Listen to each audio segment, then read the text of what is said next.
ეს 9 წელი სულ იავარდით მოფენილი კი არ იყო. ხან იყო ბადრი, ხან იყო რუსები სხვადასხვა ფორმით შემდეგ, ბევრი კრიზისი ქუჩის და პოლიტიკური, შემდეგ იყო უკვე ივანიშვილი, ჩასრული, გაუბედურებული, კორუმპირებული სისტემიდან, რომელსაც არ ჰქონდა პერსპექტივა. ჩვენ შევქმნით კონტროლირებადი არაკორუფციული ეკოსისტემა, იყო სერიოზული სკანდალები, გარჩევები პრეზიდენტთან მიდიოდნენ. არ მახსოვს რომ მიშას ერთხელ მაინც ეთქვა რომ ეს კაცი დააბრუნეთ. რეზიდენციაში დაგპატიჟა ბადრი პატარგაციშვილმა. გიგი დაპატიჟა და გიგი არ წავიდა. ურთიერთობა საბოლოოდ დაიძაბა 2007 წელს. რამდაძაბა ურთიერთობა? ბადრიმ გადაწყვიტა ის, რაც შემდეგ განახორციელა ბიძინა ივანიშვილმა. ეს თომა იყო ალბათ შინაგან საქმეთა სამინისტროს და უშიშროების ერთად ყოფნა. არ შეიძლებოდა ამის ამხელა ძალაუფლების გონე გიგანტის შექმნა. ვანო მერაბიშვილის უწყებას უფრო მეტი გავლენა ჰქონდა ვიდრე პროკურატურას? შიდა დისკუსიები რა იყო გახმაურებულ საქმეებზე? ადეიშვილი, იზურა ადეიშვილი ყოფილიყო და სააკაშვილი, ისააკაშვილი, რასაც აბრალებენ, ივანიშვილი დღეს ხელისუფლებაში არ იქნებოდა. რა ვსულიყავით რომელიმე ჩვენგან დაგვეპაკურა. დაგვეთქვა რომ ბატონო ბიძინა 20 სუთი გაქვს საქართველოს დატოვოთ, ეგრე თვითფინანსებად რა მოხდებოდა? შენ თვალით ნახი ომი როგორია? მართლა ბეჭვზე გავიარეთ მაშინ. სახელმწიფოების დაკარგვიდან საქართველოს იდგა აი რაღაცა ფაქტიურად ნახევარნაბიჯი.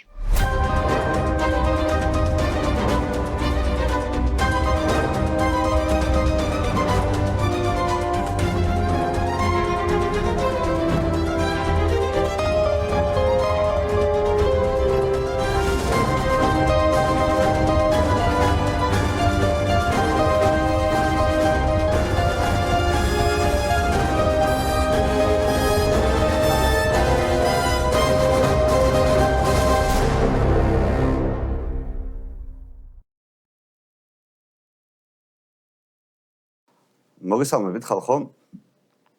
ჩვენ საქართველოს დაბადება 9 წლის ფორმატში ვართ. დღეს ძალიან საინტერესო გადაცემა გველოდება. მე დიდი ხანი ველოდებოდი ამ გადაცემას. ერთი, იმიტომ რომ ძალიან საინტერესო ადამიანი ყავს სტუმრად. და მეორე მხრივ ეს ძალიან საინტერესო ადამიანი ასევე არის ჩემი კურსელი.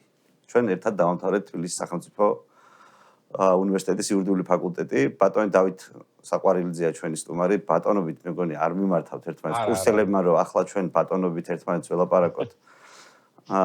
ეს მე მგონი არაფერში არ წერია, მაგრამ თუ წამიც და ხშირად ესე მაგ ხოლმე შეჩვეული რადგანაც ვარ სტუმრებს, ხშირად შეიძლება წამომწდეს, ამიტომ მინდა რომ მაყურებელმა ან მაპატიოს, ან ერთი მაპატიოს, ან მეორე მოკლედ. მე სანამ ჩვენს პარტნიორებს და სპონსორებს დავასახელებ, მანამდე ვეთქვი ჩვენს მაყურებლებს საწყის გამოცდილებას ჩვენი ურთიერთობის და დათო უნივერსიტეტის პერიოდშიც კი ჩვენს პერიოდშიც უკვე ძალიან ისეთი ცნობილი სტუდენტი იყო უნივერსიტეტში, ერთგვარი ვარსკვლავი იყო იურიდიული ფაკულტეტის, მაშინაც განსხვავებით ბევრი სხვა ჩვენი კოლეგა სტუდენტისგან, კოლეგა კურსელი სტუდენტისგან, დათოს არასდროს არ ჰქონდა დამალული თავისი ამბიციები, პირობითად რომ მას საჯარო ცხოვრება აინტერესებდა, იქნებოდა ეს სამართლის ნაწილში თუ ეს იქნებოდა შემდგომ პოლიტიკურ ნაწილშიც.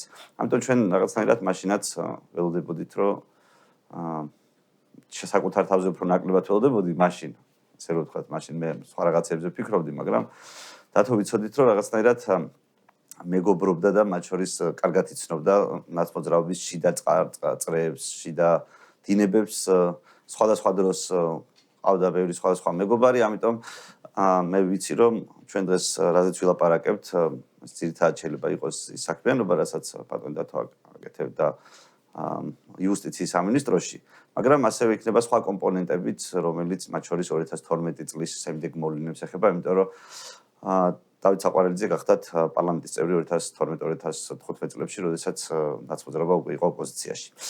დიდი მადლობა დავით, რომ ჩემი სტუმარი ხარ და გამონახეთ, რომ ჩვენი მაყურებელთან სასაუბროთ.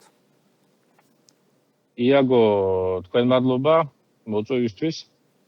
მინდა გითხრათ, რომ ძალიან კარგი პროექტი გამოგივიდათ, ძალიან საინტერესო.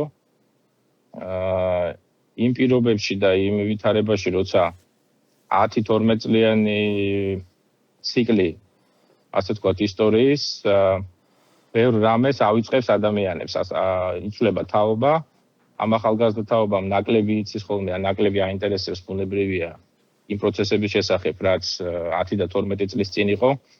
ამიტომ ძალიან ბევრი რამის გახსენება კარგია ზოგადად. კარგისას და ცუდისას ალბათ, რომ მომავალი დაიფუძნოს უფრო რაციონალურ გადაწყვეტილებებს სამომავლოდ. კი ბატონო, მე 2 სიტყვას ვიტყვი ჩვენს პარტნიორებზე, სანამ ამ გახსენებას შევუდგებით.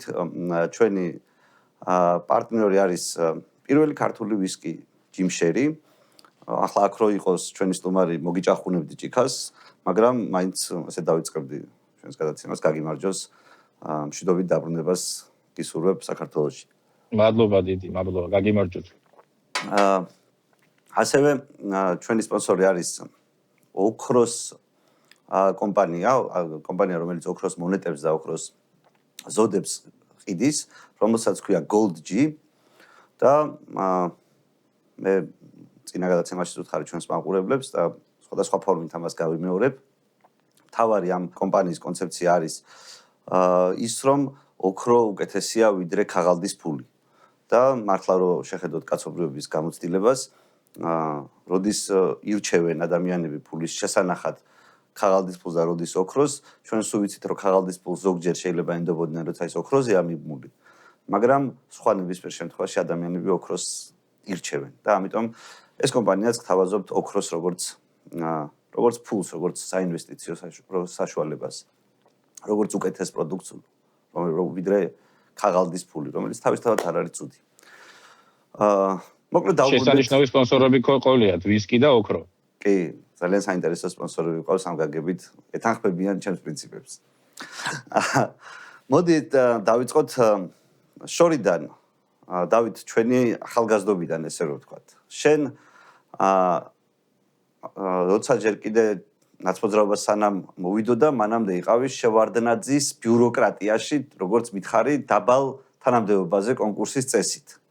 და მე კითხვას ესე დავსვავდი. მე უკვე მეც მიხშას პერიოდში მოვდივარ აი ამ საჯარო სამსახურში და დაახლოებით აი ვიცი ჩემი თვალით ნახი რაღაცნაირად როგორ ხდებოდა თანამდებობრივი დაწინაურება ახალგაზრდა ამბიციური ადამიანების ნაციონალური ხელისუფლების დროს რაც როგორ გითხრა თავისთავად კარგი საქმეა ნაცმოძრაობამ აი მე ვფიქრობ რომ ასეთი საქმეებით შეიძლება მისი პრინციპებიდან გამომდინარე იამაყოს, იმიტომ რომ მე ბევრჯერ მე გადავიაზრე რაღაცეები, რომ ბიუროკრატიაში, რასაც თუნდაც ახალგაზრდა პერსპექტიული ადამიანი მიდის და მისი აზრით კარგს აკეთებს, ის ხშირად კარგი არ გამოდის ხოლმე, იმიტომ რომ რაღაცნაირად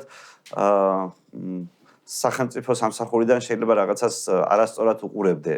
ეს ამ შეცდომისგან არავინ არ არის დაზღვეული, მაგრამ აი ეს მინდა რომ კარიერული გზა ახალგაზრდა ადამიანების საჯარო სამსახურში შევარდნაძის დროს და მიხეილ სააკაშვილის დროს აღმიწერო და მითხრა განსხვავებები და მსგავსებები მათ შორის. შენს მაგალითზე დავიწყებ იქედან რომ დავიბადე თბილისში. საკმაოდ კარგად ვიცნობ ამ ქალაქს, ვარ უკვე მეოთხე თაობის თბილისელი, ასე ვთქვათ. ვარ გამოვლილი, ასე ვთქვათ, ყველაზე ალბათ უარეს პერიოდში მომიწია თბილისში ფორმირება და ჩამოყალიბება მოზარდად იმ პერიოდში, როცა დაახლოებით ჩვენ 1 წლისანი ვართ, ასე რომ შენ ხვდები რაზეც ვლაპარაკობ და ჩვენი მაყურებელი როდესაც მაშინ ცხოვრობდა. ანუ 80-იანი წლების ბოლოდან 90-იანი მთელი წლები მოხდა ერთგვარი რაღაცა ფასეულობების, რომელიც მანამდე არსებობდა, სრულიად ჩამოშლა, დარღვევა ამ ყველაფრის, როდესაც უკვე აღარაფერი აღარ უკვირდა არავის. ანუ იმ პერიოდში აი ქუჩაში უბრალოდ სკოლიდან სახლამდე დაბრუნება, ან სადღაც პურის საყიდად გასვლა, ან უბრალოდ უბანში ან ეზოში ჩასვლა და იქ დროის გატარება იყო გამოცდა ყველა ახალგაზრდა ბიჭისთვის, ვისაც უბრალოდ სახლშტომა არ უნდოდა. ანუ თუ შენ რაღაცა წესები არ იცოდი და არ ექვემდებარებოდი და არ იცავდი ამ წესებს, შენი ცხოვრება მთავრდებოდა ფაქტიურად სკოლაშიც, შენ უბანშიც და ყველგან ჰქონდა დისკომფორტი და მეუღებლობა. ამიტომ რაღაცნაირად გიწევდა თუ ქუჩის ბიჭი არ იყავი, რაღაცნაირად ამ წესების მიღება და ამ წესებში ფუნქციონირება, ასე ვთქვათ. და ამის შემდეგ ასე იგი მივედით იქამდე, რომ ნუ რაღაც 2000-იანები, 2019-18 წლიდან უკვე შედარებით მდგომარეობა უკვე ისეთი კატასტროფული არ იყო, როგორც დაუშვათ 95 წელს. მაშინ ჩავაბარე 99 წელს ჩავაბარე უმაღლეს სასწავლებელში. ფოტოშორის მინდოდა დიპლომატიური პროფესიის არჩევა, დიპლომატობა მინდოდა, მაგრამ ვინაიდან დიპლომატიური აკადემია როგორც ასეთი არ არსებობდა ცალკე საქართველოში, ავირჩი იურიდიული ფაკულტეტი. მაშინ მოდაში იყო იურიდიული ფაკულტეტი. ფოტოშორის ეს ჩემი გადაწყვეტილება განაპირობა ერთმა გარემოებამ, დედაჩემს და ჩემ ოჯახს მაშინ ჰქონდა სამართლებრივი დავა სამსახურთან დაკავშირებული, შრომით კანონმდებლობის დაღუპვასთან დაკავშირებული და ჩვენი ადვოკატი იყო ზვიად კორძაძე. მაშინ ახლად დამწყები იურისტი, ადვოკატი ირაკლი ოქროაშვილთან ერთად ჰქონდათ მათ საერთო იურიდიული კომპანია, ეს იყო ახალგაზრდა წარმატებული ადამიანები, რომლებიც დადიოდნენ თეთრსაყელოიან პერანგებში და გალსტუკებში და საათში იღებდნენ $100, ეს იყო წარმოუდგენლად მაღალი მაშინ გასამრჯელო, მაგრამ კლასის და დონე შესაბამისად ჰქონდათ ამ ბიჭებს, წინავდნენ ასე ვთქვათ, იმ ჩამყაკებული ზოგადი ფონის და იმ ეკოსისტემის ფონზე ეს ბიჭები გამოირჩეოდნენ და ეს მინდოდა რაღაცა ესეთივე ყოფილიყავი და უფრო ადვოკატობა მინდოდა სიმართლე გითხრა, აი ვაბარებდი იურიდიულ ფაკულტეტზე. თუმცა ოჯახში ყველა ფაქტიურად აი ეს სამივე თაობა სულ ექიმები იყვნენ და ყველა რატომაც დარწმუნებული იყო, რომ მეც იგივე გზას დავადგებოდი და ვიქნებოდი ექიმი. უბრალოდ ბაბუაჩემთან დავით საყვარელიძე უფროსთან, როდესაც ჰქონდა დიალოგი, უკვე მე-9 კლასში ვიყავი, რასაპირებო ეხლა, ანუ სამედიცინო კოლეჯშიო ჩააბარეო, ანუ მე ვთქვი, არ მინდა მეთქი ექიმობა მეთქი საერთოდ მეთქი და ფოტოშორის მეგონა რომ რაღაცა წინამდებობას წავაწყდებოდი მისგან და მითხრა რომ მე მაგადაწყვეტილებას მივესალმებიო, იმიტომ რომ სანამ შენ დაამთავრებო სამედიცინო უნივერსიტეტსო, მე უკვე ცოცხალი აღარ ვიქნებიო და შესაბამისად ჩემი იმედი რო არ აქვს, ეგ უკვე კარგიაო, შენ დამოუკიდებლად რო გინდა რომ წახვიდო და იარო. და ვთქვი, ნუ აი ესე იურიდიულზე კარგიო, ჩააბარეო, მეცო რაღაცაო გულშემატკივრებო და ყველანაირადო დაგეხმარები როგორ შემეძლებაო და აი რომ მომზადე როდესაც ვაბარებდი, უკვე ემზადებოდი ასე ვთქვათ, ჩასაბარებლად იმ წელიწადს გარდაიცვალა ბაბუაჩემ. და ნუ აი წავედი ამ გზით ასე ვთქვათ. და უნივერსიტეტში რო ჩავაბარე, ნუ ახლა ეს პოსტსაბჭოთა სისტემა 90-იანი წლების ფაქტიურად სისტემა გადასარევად გახსოვს რაც იყო უნივერსიტეტში. ხო ეხა რამდენიმე პროფესორი დამამახსოვრდა სულ და ლექტორი, რომელიც იყო აი მართლა მაღალი დონის და მაღალი კლასის. დანარჩენი იყო შემთხვევით მოხდილი ხალხი ფაქტიურად. და ამას ყველაფერს რო გადავხედე, მივხვდი რომ ეს განათლება, რასაც ჩვენ ვიღებდით საქართველოსთვის შეიძლება საკმარისი ყოფილიყო, მაგრამ საერთაშორისო დონის ეს არ იყო და მაინც უნდა რაღაცნაირად ყველანაირი უნდა მეხმარა იმისთვის, რომ გამეღწიადა და უცხოეთშიც მიიღო განათლება. აი შევარდნაძის ბიუროკრატიაში როგორ მოხდი? მოდი ეს მითხარი და რა რითი განსხვავდებოდა ეს მიხეილ სააკაშვილის შემდგომში უკვე მათ შორის შენიყავი როგორც ხელმძღვანელი, რომელიც ამას ქმნიდა და რაღაცნაირად თვითონ უყურებდა როგორც რეფორმატორი ამ ისტორიას და ეს ნარატივი მინდა დავინახო. როგორი ბიუროკრატია შევარდნაძეს, ხო?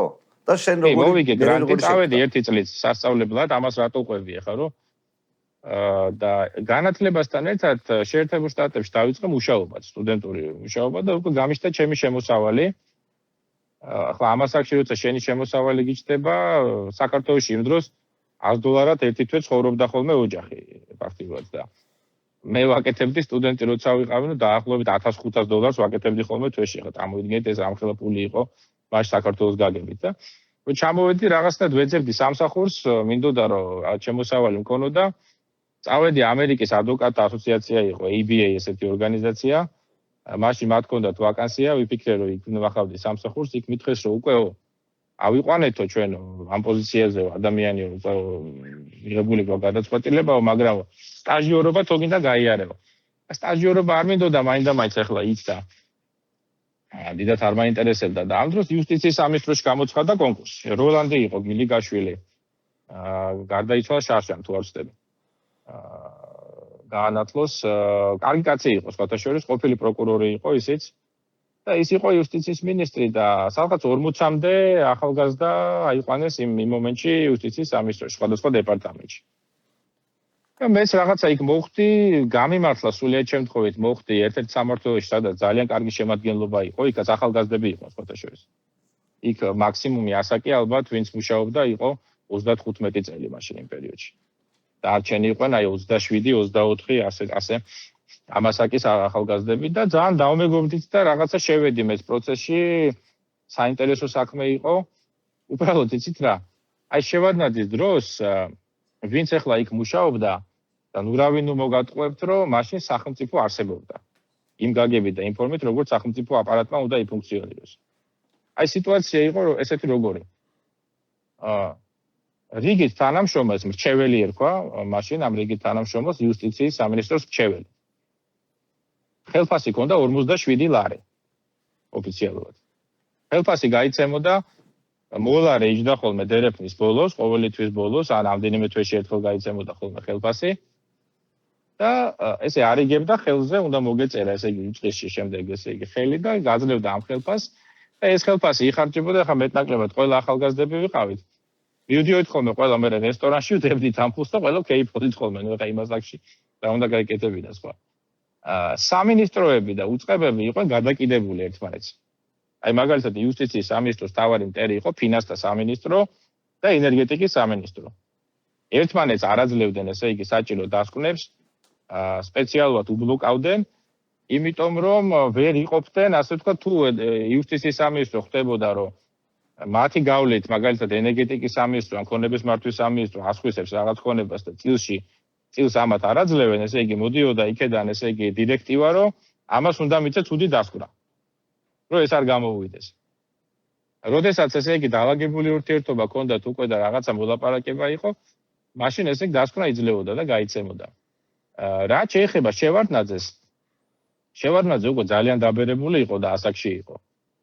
და შევარდნაძეს უყვარდა ხოლმე გაფართოებული მთავრობის სტომები. ძაღლი და კატა იქიჯდა ხოლმე 200 კაციანი ესე იგი სტომები ეწყობოდა ხოლმე კანცელარიაში.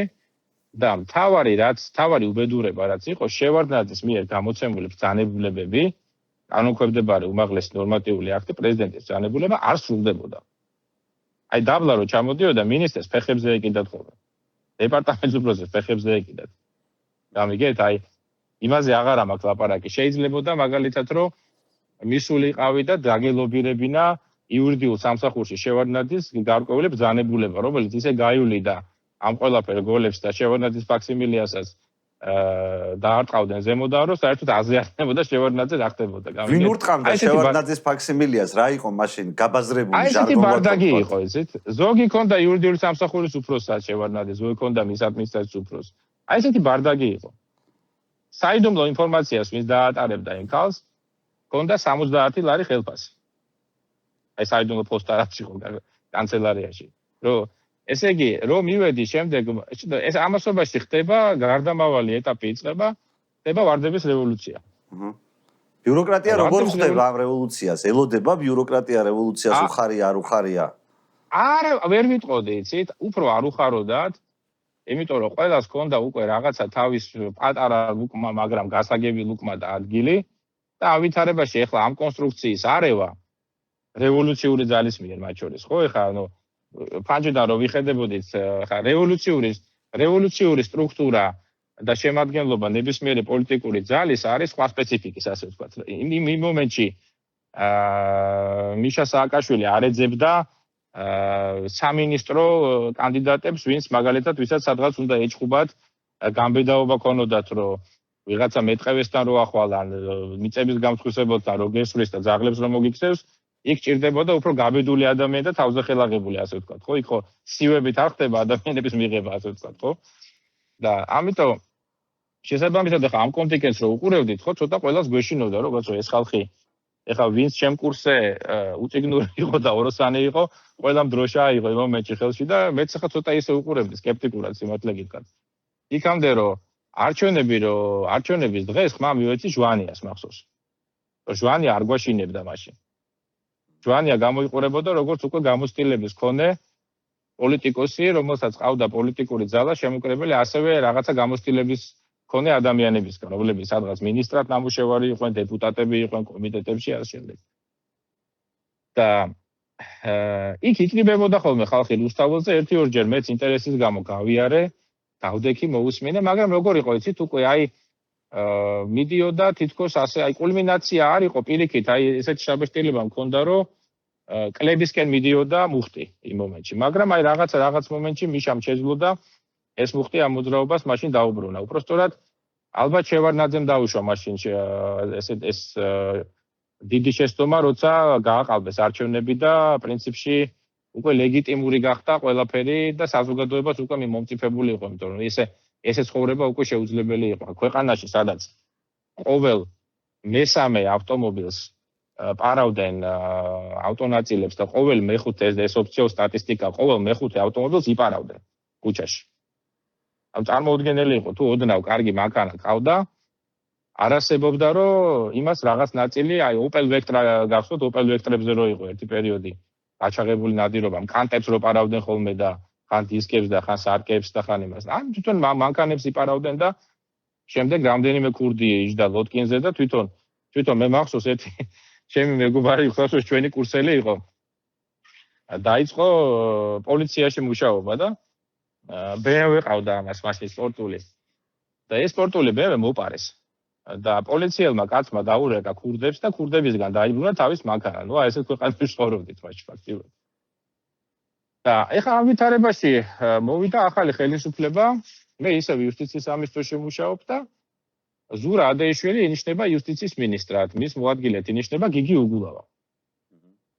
და მე ეხლა მეგობრები მყავდა, ბევრი არა, მაგრამ მეგობრები მყავდა ნაციონალურ მოძრაობაშიც, კმარაშიც, თავისუფლების ინსტიტუტშიც და ჩემმა მეგობრებმა უთხრეს გიგის, რომ მანდო ესეო ჩვენი მეგობარი მუშაობს და თუ რამეო რაც კონსულტაცია დარჭირდა და გაინტერესაო მასთან შეხვედრა გასაუბრება მანდარიო, მოკლედ დაუძახეო. და ნუ გიგი მეძახის და აი ესეო რაღაცა მათაც გაზვიადებული წარმოდგენა ჰქონდათ მაშინ, ესენი ზეიფორიაში იყვნენ მოსულები, ეგონათ რომ დიდი ფული კეთდებოდა მართლა და ნუ არ კეთდებოდა იქ ხა ყოველ შემთხვევაში ჩვენ სადაც ვიყავით იქ დიდი ფული ნამდვილად ვერ ვიტყვი რომ ვინმე აკეთებდა ან შეულობდა და რას მომიყვებიო შენი სამართლოს შესახებ ხშირად იგონებს ხოლმე გიგი ამას და მე ვთხარი რა ვიცი ხა მე რაც გამიკეთებია იმაზე შემიძლია მეთქი მოგიყვეთ მეთქი და გიამბოთ მეთქი მაგრამ სხვების რა გითხრათ მეთქი ხა მე არ მაქვს ინფორმაცია მეთქი და არ ვარ მზად მეთქი მოკლედ გიგის არ ესიამოვნო თავიდან ეს ამბავი წავედი და ხა ბიჭებიც გადავიდნენ გადმოვიდნენ ზოგ კერძო სამსახურში წავიდა დაიშალა ერთი სიტყვით ეს ჩვენი განყოფილება მეც ახლა აღარ მინდა დიდად უკვე იუსტიციის სამინისტროში გაჩერება, იმიტომ რომ რაღაც ერთი ოჯახივით ვიყავით, ძალიან კარგი კოლექტივი ვიყავით ჩეკრული. სამეგობრო ვიყავით უფრო შეიძლება ასე ითქვას. და აი სრულიად მოულოდნელად ახლა ჩექნილი პრეზიდენტის ადმინისტრაციისგან მომდის შემოთავაზება. რომ რაღაცა ელემენტარული გამოცდილებისო უკვე ნამუშევარ ახალგაზრდებს, ანუ გაუსროლ ჯერ კიდევ გაუფუჭებელ ახალგაზრდებს ელოდნენ. ვინდა რომ დავაკომპლექტოთო იურიდიული სამსახურიო და თუ წამოხვალოს დათანხმდებიო და ეხლა ჯერ დიპლომი არ მიჭირავს ხელში და ხა ბუნებრივია ესე წიანდებას რო გეტყვიან ცოტა კი შემეშინდა სიმართლე გითხრა თავიდან მაგ პასუხისმგებლობის მაგრამ მივხვდი ბოლოს რა ხდებოდა და დავთანხმდი გამივედი იურიდიულ სამსახურში ესე დიდი ურიკა შემომიტანეს მაკა იყო სპეციალზე გადასარევი ადამიანი იურიდიული სამსახურის უფროსი და მითხრა, ეხლაო ჩვენო იურისტები გვაკლიაო აქო და თანამშრომლებიო და სასამართლოში ნამყოფი ხარო? და სასამართლოში ვიყავი ნამყოფი იუსტიციის სამინისტროდან რახან ვიყავი სტაჟიორი და ასე ვთქვათ, სტაჟიორი ხო ძირითადად ეს არის, რა ქვია. დაბალი ღობეა, ასე ვთქვათ, ხო და ერთი კაცი იყო, რომელიც უნივერსიტეტში ასწავლიდა, სხვათა შორის გვარი აღარ მახსოვს, ავთანდილე ერქვა სახელი. რომელმაც გაასაჩივრა მიშა სააკაშვილი, როდესაც იყო იუსტიციის მინისტრი, იმდროინდელი ხუჯრიანი დროშა, რომელიც იყო ნაციონალური მოძრაობის პარტიული დროშა, ფაქტიურად და სიმბოლიკა, რომელიც გადმოფინა იუსტიციის მინისტრობის დროს იუსტიციის სამინისტროს თავზე. გვერდზე იყო ძველი დროშა, საქართველოს ოფიციალური, გვერდზე ფრიალებდა არაოფიციალური და ეს გაასაჩივრა. და ფაქტიურად მაშინ მომიწია პირველად სასამართლოში წასვლა, მახსოვს. და სასამართლო იყო სააპელაციო სასამართლოში იყო პატარა ოთახი. დარბაზები არ ყოფნიდა. ზაფხული იყო, ძალიან ცხელოდა, იდგა ძველი ვეკას კონდიციონერი, სულ ზღაფავდა და კურსელებმა და ჯგუფელებმა როგორ იგისო, დააცოს უკვე სასამართლო აქ, ყველა წამოყვა საგულშემატკივროდ და ესე იგი ამ პატარა ოთახში ამ საწყალ მოსამართლეში ესეც მანტიებში შედან ამ აგვისტოში ოფლი გაზდით ღვარღვარით და შევდივართ 1-40 კაცი ამ ხუჯურიანი დროშის ასე ვთქვათ დასაცავად და ისე გამოვიდა რომ ეს პროცესი მოვიგე. ანუ გამოვიდა რომ ისტორიული პროცესში ვარ მონაწილე და განავლელი, მაგრამ ერთ პროცესზე ვარ სულ ნამყოფი. და ეხლა ეს მაკა მეუნება რომ აი ეს პრეზიდენტის სახელითო ეხლა უნდა იაროს სასამართლოებში, აპელაციაში და უზენაეს სასამართლოშიო. მე ვთხარი კაცო როგორ ეს გამოსტილება არა, მაგრამ რა ვქნა არ ყავს თანამშრომელი ჯერო, არ გვყანიაო და რა ვქნათო. და სასამართლო საქმეები არის დიდი საქმეები, მე-7 ნავმისადგომის ფოთის სპორტში, უკანონო გასხვისებაზე, კოკა-კოლის წინააღმდეგ არის პროცესი, აიძენა ჯორჯიას ფლაგმანის სტატუსის წინააღმდეგ არის პროცესი. ანუ დიდი სერიოზული ხალხი დგას მეორე მხარეს, ასე ვთქვა და პირველიო პროცესზე მივდივარ და პირველიო პროცესზე დაცვის, ანუ მოპასუხის მხარედ ვეჩეხები ზვიად ყორძადეს. ანუ ვის გამოც პრინციპში გადავწყვიტე იურიდიულ ფაკულტეტზე მოწყობა და ჩაბარება. მე ასე ვიმუშავეთ, საკმაოდ საინტერესო პერიოდი იყო ეს პირველი წელიწად ნახევარი, რომელიც გავატარე. შემდეგ გიგი უგულავა ინიშნება პრეზიდენტის ადმინისტრაციის უფროსად. ეხლა გულზე შემომეყარა ცოტა, იმიტომ რომ გიგისთან რატომღაც ვთვლიდი, რომ რაღაცა ცუდი ნალექი დარჩა პირველ ჩვენ ურთიერთობას, ასე ვთქვათ რა და ვიფიქრე, აუ, ეხლა ეს კაცი აქ მოვიდა. ეხლა თუ ამას რაღაცა გულში აქვს ჩადებული, უნდა ვეძებო მაშინ ახალი სამსახურით ვიფიქრე და პირიქით მამუკ ახვლედიანი იყო მაშინ მისი ადმინისტრაციის უფროსი, გადასარევი ადამიანი, ჩემი მეგობარი. და მამუკა მეძახის და აი ხლაო კადრების უფროსიო იქ ქალბატონი იყო, ძალიან დიდი ხანი მუშაობდა, ესე იგი ჟავანადი დროიდან მუშაობდა. ლელი ლაბაური ასეთი ქალბატონი, კადრების უფროსი.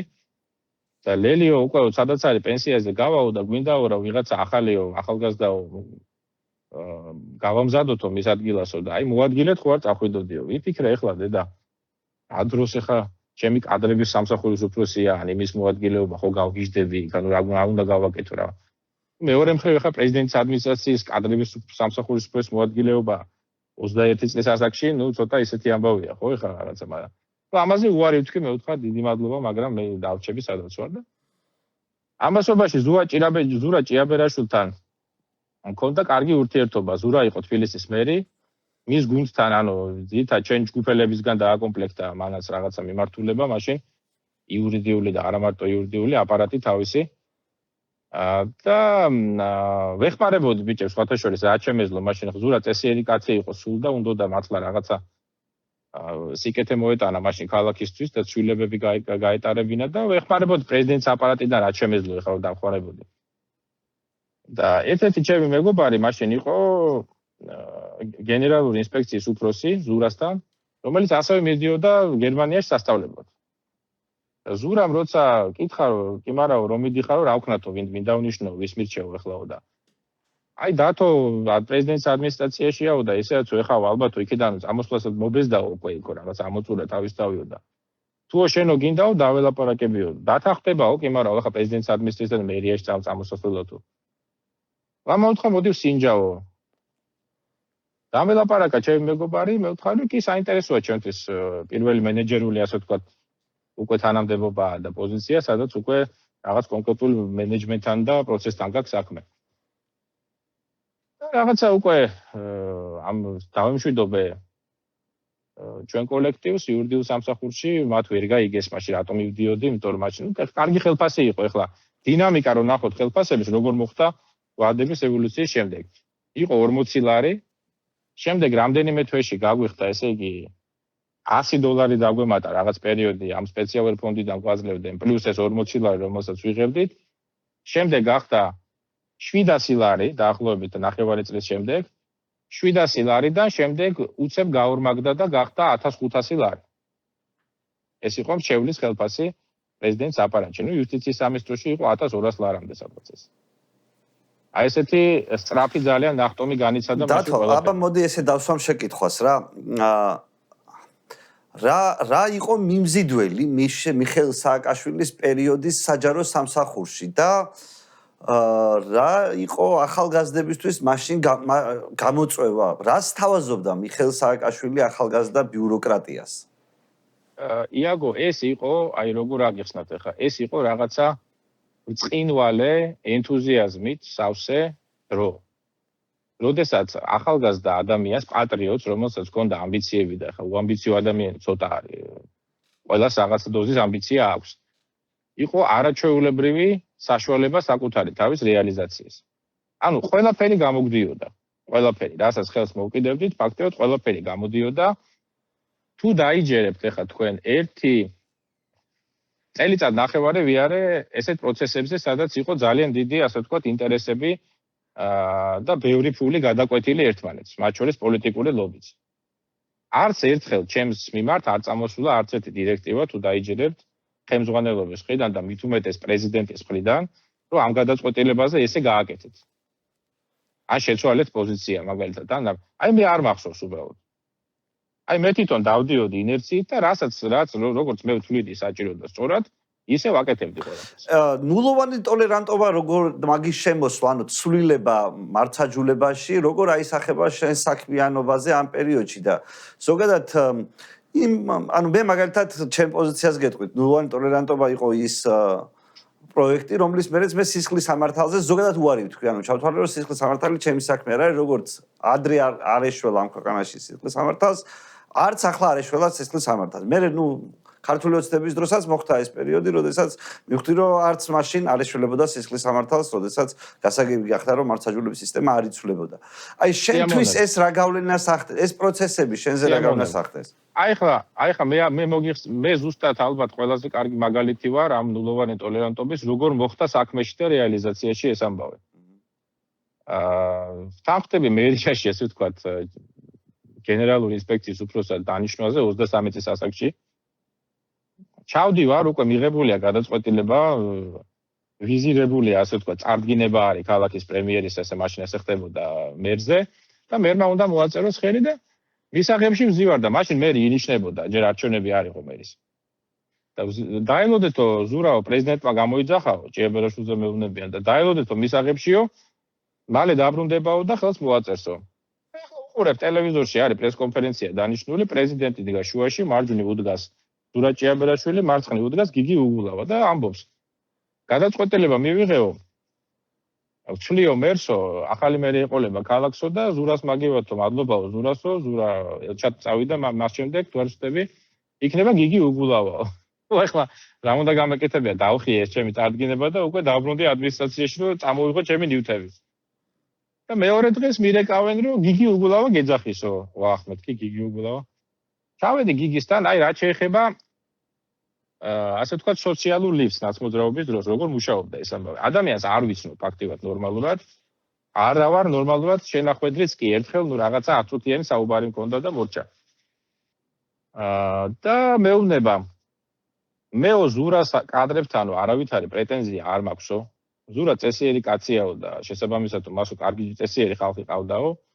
მეო შენო გნიშნავ ამ თანამდებობაზე. ხო წარმოვიდგეთ უცხო კაცი 23 წლის ლაწინაკი, ბოდიში მომთხოვია, ხო? რომელსაც ახლა უნდა ჩააბარო 40 კაციანი სამსახური, შიდა აუდიტის სამსახური მთელი მერიის, მთელი სისტემის.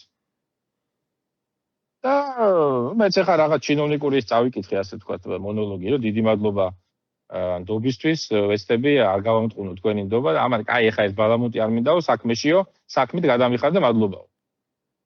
მივდივარ ახლა, იქ რაღაცა მთელი ეს ბიუროკრატიული ისინი წავიდა ინტრიგები იმ დროს რაღაცნაირად გავძვერი ამ ინტრიგებში, ვიღაცებს მატენიდნენ კიდე ქალაქის ხელმძღვანელობაში არსებული პირები, ისეც ვინც არ უნდა ყოფილიყო იქ, ასე ვთქვათ, მოადგილეთ. მაგრამ დავიწყეთ მუშაობა, მაშინ იცვლებოდა თბილისის კანონი, ამ თბილისის კანონში შევატანეთ ცვლილება, გავაძვინეთ ჩვენი ცვლილებებიც, რომ ამ ჩვენ სამსახურს ჰქონდა ყველა მუნიციპალური საწარმოს შეპესეს შემოწმების უფლება, სადაც მერიას ჰქონდა 50%-იანი წილი. ფაქტობრივად მინი კონტროლის პალატა გამოგვივიდა და ეხლა როგორც პასუხისმგებლობით უდგებოდით ამ საქმეს, იწერებოდა სარევიზიო აქტი, კომპლექსური შემოწმების, იქ იყო იურიდიული მხარე, სატენდერო მხარე, სალაროს ოპერაციები, ფინანსური ტრანზაქციები, ყველაფერი ერთად და შემდეგ დგებოდა აქტი. ეს აქტი იგზავნებოდა ან ფინანსურ პოლიციაში, ან გენერალურ პროკურატურაში. და ეხლა ამ აქტების საფუძველზე თქვენ ვერ წარმოგიდგენიათ რამდენი ხალხი დავხსენით, ვისაც ედგა უკან ნაციონალური მოძრაობის მთელი პარტია. უმრავლესობის ქართულით ნაციონალური მოძრაობის. ანუ ოჯახის წევრები გავუშვით სამსახურიდან. იყო სერიოზული სკანდალები, გარჩევები პრეზიდენტთან მიდიოდნენ. იქედან პრეზიდენტი არ იყო ხოლმე გარკვეული ურეკავდა მიშას რომ რა ხდება. მიშა ესა გიგის და გიგი როეუნებოდა რომ ნუ არის რაღაცა კორუფციული მომენტები. არ მახსოვს რომ მიშას ერთხელ მაინც ეთქვა რომ ეს კაცი დააბრუნეთ. და ერთი იყო ასეთი ფაქტი, ვაკე საბურთალოს გამგეობა იყო, გამგებელი იყო, მაშინ ნუ პარტიულად ასე ვთქვათ, პარტიისთვის დამსახურებული კაცი იყო. მე როგორც მიყვებოდნენ, ნუ რაღაცა პარტიის ფანდრაიზინგში, როცა ნაცმოძრაობა მაშინ ქუჩაში იყო, დიდი წვლილი ჰქონდა ასე ვთქვათ მიღებული და იყო ეს კაცი გამგებელი ვაკე საბურთალოს. იქაც შევედით, შევამოწმეთ, შევადგინეთ აქტი, გავაგზავნეთ გენერალურ პროკურატურაში. და მახსოვს ახლა პატარა ბიჭი ვარ 23 წლის ბიჭი ვარ და კაკუნი კარებზე მეორე დღეს და მოდიან გენპროკურატურის განსაკუთრებულ საქმეთა მნიშვნელოვან საქმეთა გამოძიებლები. ორი კაცი მოვიდა, მე ვთხეს რომ აიო, წავიკითხეთო, შევაფასეთო ეს ყველაფერიო, კიდევ რაღაც შეკითხვები გვაქვს, დამატებით დოკუმენტებსო კიდე წავიღებთო და ვხედავ მესამე დღეს ბურკილებ დადებული გამოყავთ ის კაცი კაბინეტიდან. და ასე იყო ძალიან ბევრ შემთხვევაში.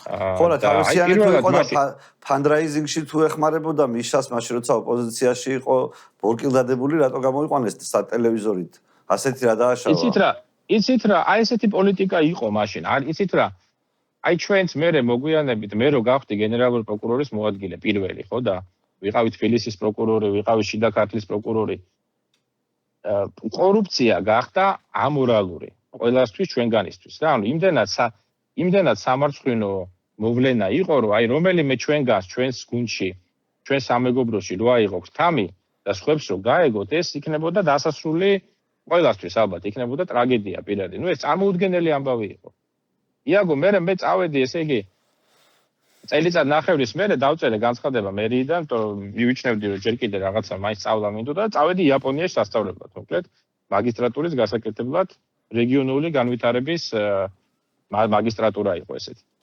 და გასწავლიდან ესე იგი რეგიონალურ მმართველობაში რაც შედის ყველაფრის ასე ვთქვათ მენეჯმენტს, ტრანსპორტი, ენერგეტიკა, ნავთობის გადამუშავება და მენეჯმენტი, ეკონომიკა, ყველაფერი. და ამასობაში ზარი გაისმა სატელეფონო სადღაც 8 თვეში, დამირეკა მამუკა ახვლედიანმა მერიიდან. და მეუბნება რომ ზურა ადეშოსო უნდაო, ესე იგიო, ზურა ადეშომა დამიბარაო, გენპროკურორმაო. მე ვთქვა რაშია საქმე, რა პრობლემა მაქვს მეთქი თუ რატო არა, შენზე მელაპარაკაო და რატომ მე პრობლემა მაქვს მეთქი და არაო. პირიქით აკვირდებოდაო ესეო თქვენ მუშაობასო, მანდოდა მეკითხებაო რომ ის ბიჭი რა იქნაო, რა სადგაუშვითო. და ნუ რა ვიცი იაპონიაში წავიდაო სასწავლებელად. რა დროს იაპონია უგას ჩამოვიდესო, აქ ხალხი ჭირდებაო.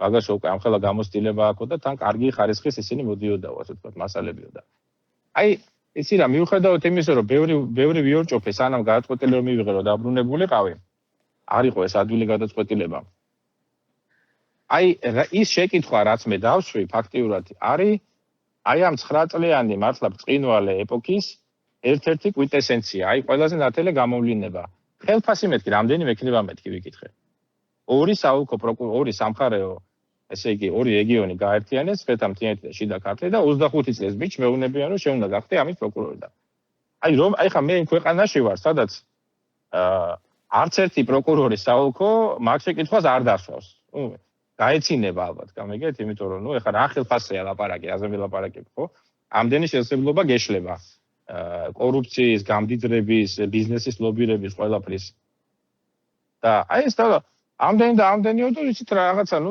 დავშვიდი რომ ვიფიქრე რომ კი ნუ ამ ხელფასად ცხოვრება შეიძლება და მუშაობას და ნუ კი რაღაცა შეიძლება გარისხვა სიტყვაზე რა და გასაგებობის აღება რასაც მეუბნებია და მანამდე იყო კიდე სხვათა შორის ეს რომელი წელია დაახლოებით 2005 და მანამდე იყო საინტერესო ფაქტი დამავიწყდა სხვათა შორის მე თქვა აი ესეც რამდენად დიდი სიამოვნება ქონდა ჩვენ ამისგან 2005-ში სანამ ვიყავი მერიაში თავისთან რეზიდენციაში დაგვპატიჟა ბადრი პატარგათიშვილმა. მაშინ გიგის დაპატიჟა და გიგი არ წავიდა და ვითხარო თქვენ წადითო მამუკა წაიყვანეთო და რამდენიმე კაცი კიდე რომ სად არ ეწყინოსო ეხლაო და მაშინ როგორი ვითარება გიგი რატო არ წავიდა ხო არ იცით ან ხო არ უთქვამს გიგის იძაბებოდა მაშინ ურთიერთობა და ფხილობდა მაინც გიგი პოლიტიკურად ალბათ და თქვენო წადითო ოღონდ ფხილათო და ეხლა შევდივარ ამ რიტუალების სასახლეში პატარა ბიჭი არაფერი ჩვენ ანახი არ აქვს ხო ეხლა ითვლება ნუ არაფერი არ გინახავს ბავშვი ხარ ფაქტიურად ხო მოზარდი ხარ ჯერ კიდევ და ეს რიტუალების სასახლე სადაც დავდიოდი ეგ ბიძაჩემის ქორწილში დედაჩემი ხანდახან ან ჩვენი ოჯახი ან ჩემის კლასელები ხანდახან ქირაობდნენ ხოლმე იქ ბარი იყო პატარა რიტუალებში 80-იან წლებში და იქ დისკ ჟოკეი ჯერ კიდე დიჯეებსო დისკ ჟოკეებს ეძახოდნენ ბავშვებს ართობდა ხოლმე რაღაცა ეს მოციმსმე იატაკი იყო და იქ დაბადების დღეებს აწყობდით ხოლმე და ეს შენ რიტუალების სასახლე არის სულ მარმარილოში არკადია იატაკზე რავი ჩიტები და კაკადუები და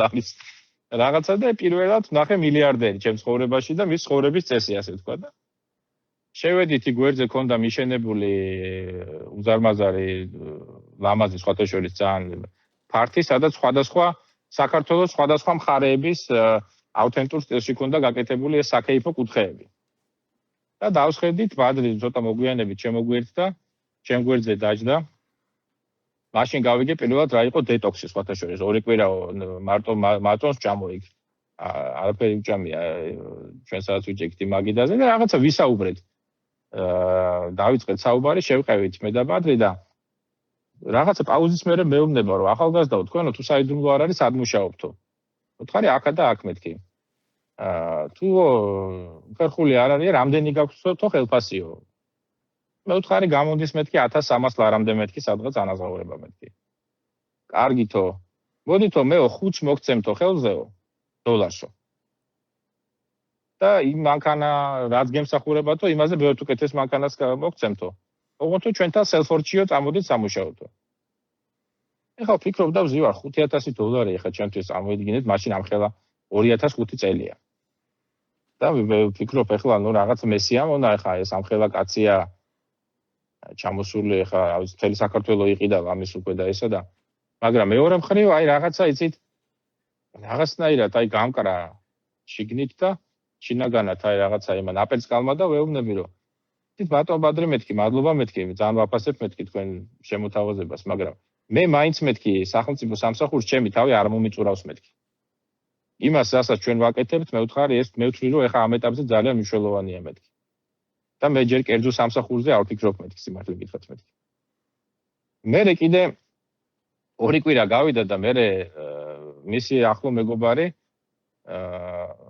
კარგი ადამიანი სხვათა შორის მე გავაგრძელეთ ურთიერთობა მე და მაგან და მეგობრობა ის გამომიგზავნა კიდე და ესე ბადრი მოდამიძახაო და აი ის ბიჭი წამოიყვანეო რაზისო იმერიაში უთხრა და აილაპარაკეო და აი მაშინ მივხვდი რომ რაღაცნაირად ჩვენ ძლიერდებოდით და ფეხზე ვაყენებდით სახელმწიფოს და ვქნიდით სახელმწიფოს ამას მივხვდით იმიტომ რომ ბადრი რამეს გთავაზობდა თუ ეს კავშირი მათ შორის ასეც კი იმიტომ რომ მათ შორის მე მქონდა უბრალოდ მაშინ იმის ფუფუნება რომ მე თქვა უარი იმიტომ რომ მე მჯეროდა რომ ჩვენ გამოგვივა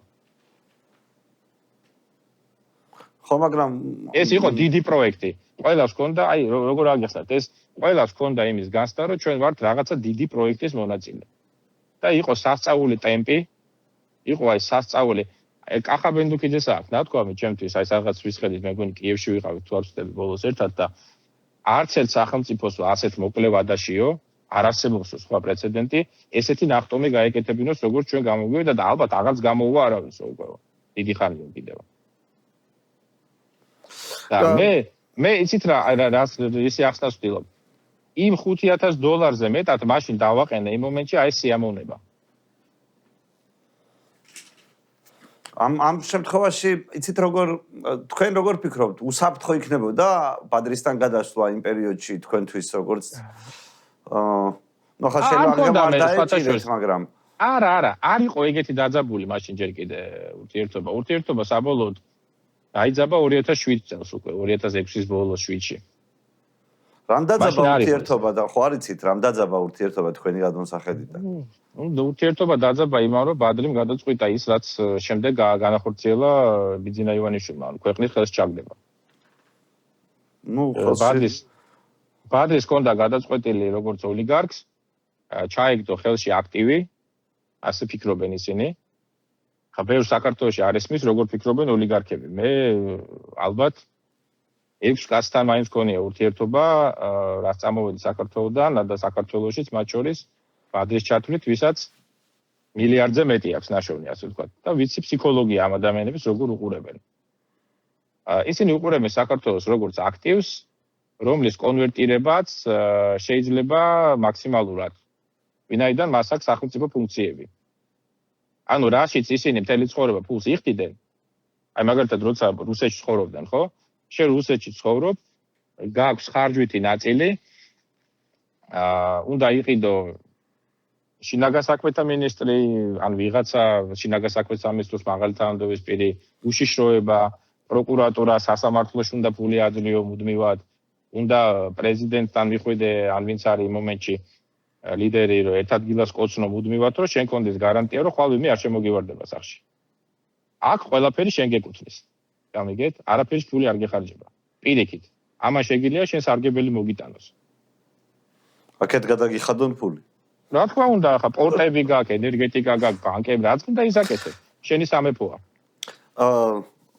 დათო, მოდი დაუბრუნდეთ კი არა და მივიდეთ იმ პერიოდამდე, როცა შენ პროკურატურაში მუშაობას თანხმდები. რა პროკურატურაა ეს პირობითად? მე პრეტენზიული ვარ ამ პროკურატურასთან, პირიქით, ჩემი პოზიცია ის არის, რომ სამწუხაროდ ჩვენ ეს პროკურატურა ზოგადად ადამიანებზე კი არ საუბრობს, სისტემა, რომელიც მართლმსაჯულებაში გარკვეული როლით სარგებლობს, რაღაცა გარკვეული სიტყვა ეთქმის და არის ის რაღაცა დოზით არის მართლმსაჯულების განხორციელების ადგილი. ჩემი წარმოდგენით საქართველოში სამწუხაროდ ყოველთვის პროკურატურა იყო მართლმსაჯულების განხორციელების რეალური ადგილი. საქმეთა უდიდესი ნაწილი რაღაც თვალსაზრისით ლაგდებოდა პროკურატურის დონეზე.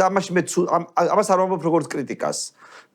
ესეც არის როგორც წესი სამართლის მეცნიერებაშიც რო ავიღოთ, საქმეთა დიდი ნაწილი არ მიდის სასამართლოში, ნაწილი პოლიციაში ხდება მართლმსაჯულება, ნაწილი პროკურატურაში ხდება, ნაწილი მიდის სასამართლომდე.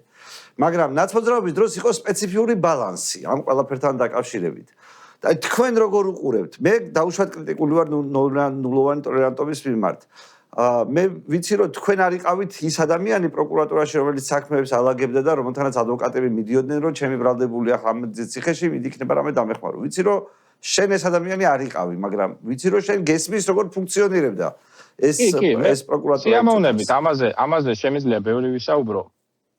მე მესმის ასე იაგო, რომ იმ მოკლე პერიოდში და იმ მოკლე ვადაში, რომელიც საქართველოს ასე ვთქვათ, გაიარა და გააკეთა ნახტომი, ჩვენ შევძელით მიგვეღწია პროგრამა მინიმუმისთვის. ანუ ჩასვლილი, გაუბედურებული, კორუმპირებული სისტემიდან, რომელსაც არ ჰქონდა პერსპექტივა, ჩვენ შევქმნით კონტროლირებადი არაკორუფციული ეკოსისტემა, სადაც ახალგაზრდა ადამიანებს ჰქონდათ თვითრეალიზაციის შანსი და კარიერული სვლის შანსი კორუფციის და ნეპოტიზმის გარეშე. ერთი რამ მინდა ვთქვა, რომ მაყურებელმა ყველამ კარგად გაიაზროს. სხვა უფრო უკეთესის გაკეთება შესაძლებელია რომ იყო. ნულოვანი ტოლერანტობის პოლიტიკა ალბათ უნდა გაუქმებულიყო, ან შენელებულიყო 2007 წლიდან, უკვე აღარ იყო ეს საჭირო. მე ამას მაშინაც ვთვლიდი და ეხლაც ესე მიმიჩნია, მაგრამ ეხლა უკანა თარიღით ამაზე ლაპარაკს რა აზრია. მაგრამ არ მეგულება არც ერთი სახელმწიფო მსოფლიოში, სადაც ერთსულ მოსახლეზე არსებობდეს ის შემოსავალი, რომელიც იმ მომენტში იყო საქართველოში, ეს იყო მაქსიმუმ $5,000 იყო მაშინ, რომ შენ კონდეს მიუკერძოებელი, თავისუფალი, მაღალი კვალიფიციური სასამართლო სისტემა და მასზე მიბული პროკურატურის, ანუ ბრალდების სისტემა. ეს წარმოუდგენელია. მაინც ანუ შენ ამას ჭირდება ასევე საკმაოდ ვრცელი პოლიტიკური ტრადიცია, ამას ჭირდება საკმაოდ ხარისხიანი და გრძელვადიანი განათლების სისტემა, ბაზა, საიდან მოდის ეს ხალხი, ამას ჭირდება სისტემა და ტრადიცია სახელმწიფო ინსტიტუტების განვითარების და მონაცვლეობის, ტრადიციების გადაცემის და გაგრძელების, ასე ვთქვათ. ჩვენ დავიწყეთ ეს ყველაფერი ნოლიდან. პირობითად რო გითხრათ, აი როგორ ნოლიდან იცით, რომ პროკურატურის 75% უკვე 80%-ია, 85-იც ბოლოს იყო სულ ახალი მოსული ხალხი. ფაქტიურად. მე ვიყავი ამ კომისიის თავმჯდომარე, მიმღები კომისიის თავმჯდომარე სადაც მოდიოდნენ სტაჟიორ პროკურორები სხვადასხვა რეგიონიდან უპატრონო ხალხი, რომელსაც არც მამა ყავდა მოსამართლე და არც პროკურორი. ანუ მანამდე ჩვენ უნივერსიტეტში რა ხდებოდა, ხო გახსოვს? თუ ვინმე დადიოდა, ესე იგი, კარგი მანქანით. როგორც წესი ერთად დადიოდნენ ხოლმე, იმიტომ რომ ასე ვთქვათ, ჭალებში ფულიანები მეგობრობდნენ ხოლმე ერთად და ერთი მასში იყვნენ ხოლმე, ასე ვთქვათ. ერთ კუტოქში, ასე ვთქვათ. და აქეთ თუ ვინმეს ყავდა კარგი მანქანა, ჯიპი, მერსედესი, ან კარგი ტელეფონი ეჭირა ხელში, ან კარგად შეეძლო მაშინ დასვენება, კარგ რესტორნებში სიარული, მამა ყავდა ან პროკურორი, ან უშიშროებაში მუშაობდა, ან ყავდა პოლიციელი, ან ჩინოვნიკი. ხო, მაგრამ მოდი აბა ესე შევხედოთ სიტუაციას, დავით. მერიაში შენ გიმუშავია სხვადასხვა საჯარო სამსახურებში და პრინციპში მეც მიმუშავია, ამიტომ ეს მეც შემიძლია დავადასტურო, რომ ჩვენ შეგვეძლო ძალიან თვალნათლივ დაგვენახა პროგრესი. მე მაშინ საჯარო რეესტრში მუშაობდი, საჯარო რეესტრი ერთ-ერთი მოწინავე იყო ამ გაგებით და ზოგადად, ანუ ნამდვილად ეგრე იყო. ჩემს ხელშიც და ჩემს თვალწინას გაუვლია რაღაც ამ რეფორმირების პროცესი. იქ სადაც ნაციონალურ მოძრაობას უნდა ყოფილიყო ეფექტური და პირობითად გინდა კორუფცია აღმოეხრა, გინდა კვალიფიციური კადრები მოეყვანა, ყოველთვის პოულობდა რაღაც ტიპის რესურსებს, რომ იქ მოსულიყვნენ ნორმალური ადამიანები. მაგრამ მთელი პრობლემა იმაში მდგომარეობს, რომ სასამართლო პროკურატურის სისტემაში და მე განგრძობადი ვარ ამ კრიტიკაში დღევანდელი ხელისუფლების მიმართაც ამ გაგებით. თითქოს არასდროს არ იყო ნებელობა, რომ იქ მოგვიყვანა ისეთი ხალხი, რომელიც აი მიუკერძოებული და განათლების პრობლემა, სიძვირის პრობლემა კი არ იყო ამისი, არამედ ნებელობის პრობლემა იყო და არსებობს სულ. არ უნდა ადამიანს, ნუ წარმოვიდგენთ ჩვენ იმას, რომ პროკურატურაში მოსვლა და მუშაობა უნდა ყველა ადამიანს. და სისტემაში მუშაობა, ასე ვთქვათ. ეს მაინც ძალიან არაკომფორტული და ჩაკეტილი სისტემაა, უმადური სისტემაა, საიდანაც ადამიანი ბოლოს მაინც გალანძღული მიდიხარ. რაც არ უნდა სიკეთე აკეთო, გამიგეთ? ამიტომ ნუ გავაზვიადებთ ამის როლს მაშინ, რომ აი რაღაცა იცით, მაინც ეს პერიოდი იყო, როცა мотиваციის გარდა ბევრი რამე იყო დამოკიდებული პრევენციაზე, შიშზე, რომ იქნება პასუხისმგებლობა. აი ხა ვინმეს წარმოვიდგენია, რომ საბაჟოზე და საგადასახადოში საქართველოს ფულს არ აიღებდნენ, ეხა ეს ხო მართლა ხალხო რევოლუციური რამე მოხდა მაშინი პერიოდში. საბაჟოზე ჩვეულებრივ მიდიოდა ხოლმე ესა წუთებში და წამებში გამბაჟება ტვირთების გეზებში, ისე რომ არავის ჯიბეში ხელს არ უყოფდა და ამას საერთოდ ლაპარაკი არ იდგა. შეიქმნა ასეთი სისტემა. მესმის რაზეც ლაპარაკობ, შეიძლებოდა ბუნებრივია ბევრი რამის უფრო გაშვება, უფრო რამის დახვეწა, მაგრამ ეს იყო ის საუკეთესო ვარიანტი, რაც ჩვენ შევძელით იმ მომენტში, რომ გამოგვეყვანა იმისგან, რაც იყო. ეს აპარატი იყო იმ მომენტში ქმედითი, ეხლა მეორე მხრივ რო შევხედოთ, ეს 9 წელი სულ იავარდით მოფენილი კი არ იყო. ჩვენ ფაქტიურად 2 წელიც, ან 1 წელიც კი ხანდახან, აი წელიწად ნახევარიც კი ხანდახან არ გვიმუშავია ხოლმე აი ესე ასე ვთქვათ, რბილად რო ვთქვათ, ხავერდოვნად ისე რომ არ ყოფილიყო რამე სერიოზული პოლიტიკური კრიზისი. ან ქუჩაში ვინმე იდგა, ან რაღაცა ამბოხი ხდებოდა, ან რაღაცა უბედურება ხდებოდა, სულ ვიღაცა გვაჯანჯღარებდა, ბოდით ესე ვთქვათ რა. ხან იყო ბადრი, ხან იყო რუსები სხვადასხვა ფორმით შემდეგ იყო ბევრი კრიზისი ქუჩის და პოლიტიკური, შემდეგ იყო უკვე ივანიშვილი. ანუ ეს ძალიან რთული 9 წელი იყო, ეს არ იყო რომ აბა მიდით ბიჭებო დაიწყეთ და გაგადით ბოლოში, ისე რომ რაღაცა არავინ ხელს არ შეგიშლდა მაშინ. ეხა იცით რა, მიშას ყოთაშორის, მიშა ამ ხრივ იყო უდიდესი მოღვაწე საქართველოს ისტორიაში, იმ ხრივ ის ძალიან ინკლუზიური იყო მაინც, ეხლა რასაც უყურებ მე. მან შეძლო ძალიან ბევრი კარგი და ნიჭიერი ადამიანის ირგვლივ შემოკრება, მიშას ჰქონდა ერთი დიდი პლუსი, მიშა არ იყო ტრაიბალისტური, კლანური მმართველობის ტიპი მაინც და მმართველი. ის მაინც ცდილობდა ხოლმე, რომ მოეძებნა, არ გაჩერებულიყო ერთ ადგილას, შეემჩნია ის ადამიანი, ან ის ადამიანების გუნდი, რომელსაც შეეძლო რამე მიმართულება წინ წაიყვანა, აძლევდა ამის ბოლომდე პოლიტიკურ ზურგს და აღწევდა რეზულტატს. აი ეს კახას მაგალითიც რო ავიღოთ, ხო ხა? კახას რო არ ყონოდა პოლიტიკური ზურგი, სერიოზული, პარლამენტი იქნებოდა თუ სხვა პოლიტიკური მხარდაჭერა არაფერი არ გამოვიდოდა, ხო? ახას იდეების რეალიზაცია ვერ მოხდებოდა ფიზიკურად. აი ხა უკრაინაში არის ბევრი ადამიანი, ლიბერტარიანელი, ვისაც მე ფიზიკურად ვიცნობ, ვისთანაც ახაც ბევრს ურთიერთობა და მაგრამ ყველას ფეხებზე კიდია მათი იდეები, იმიტომ პოლიტიკური მხარდაჭერა არ აქვს. წერე და იკითხე. გადაწყვეტილება როგორ მიიღება აი ამ პირობითად მართლმსაჯულების საკითხებზე, აი შენ მითხარი რომ მაგ სისტემა როგორ ფუნქციონირებდა, მათ შორის სად რა უფლებამოსილებები რჩება და არსებობს, მაგას უფრო დეტალურად აგიხსნიო და აი მე მაინტერესებს პირობითად როგორ მიიღება გადაწყვეტილება კონკრეტულ საქმეზე რა უნდა მოხდეს. მე ვიცი რომ ეხლა გეტყვით, კი.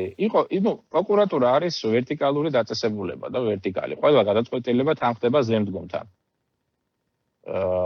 პროცესუალური მე მაქვს ხედველობაში შემაჯამებელი გადაწყვეტილებები ძირითადად მაინც და მიმდინარე თუ არის რაღაცა სერიოზული და შესაძლებელი მაგალითად.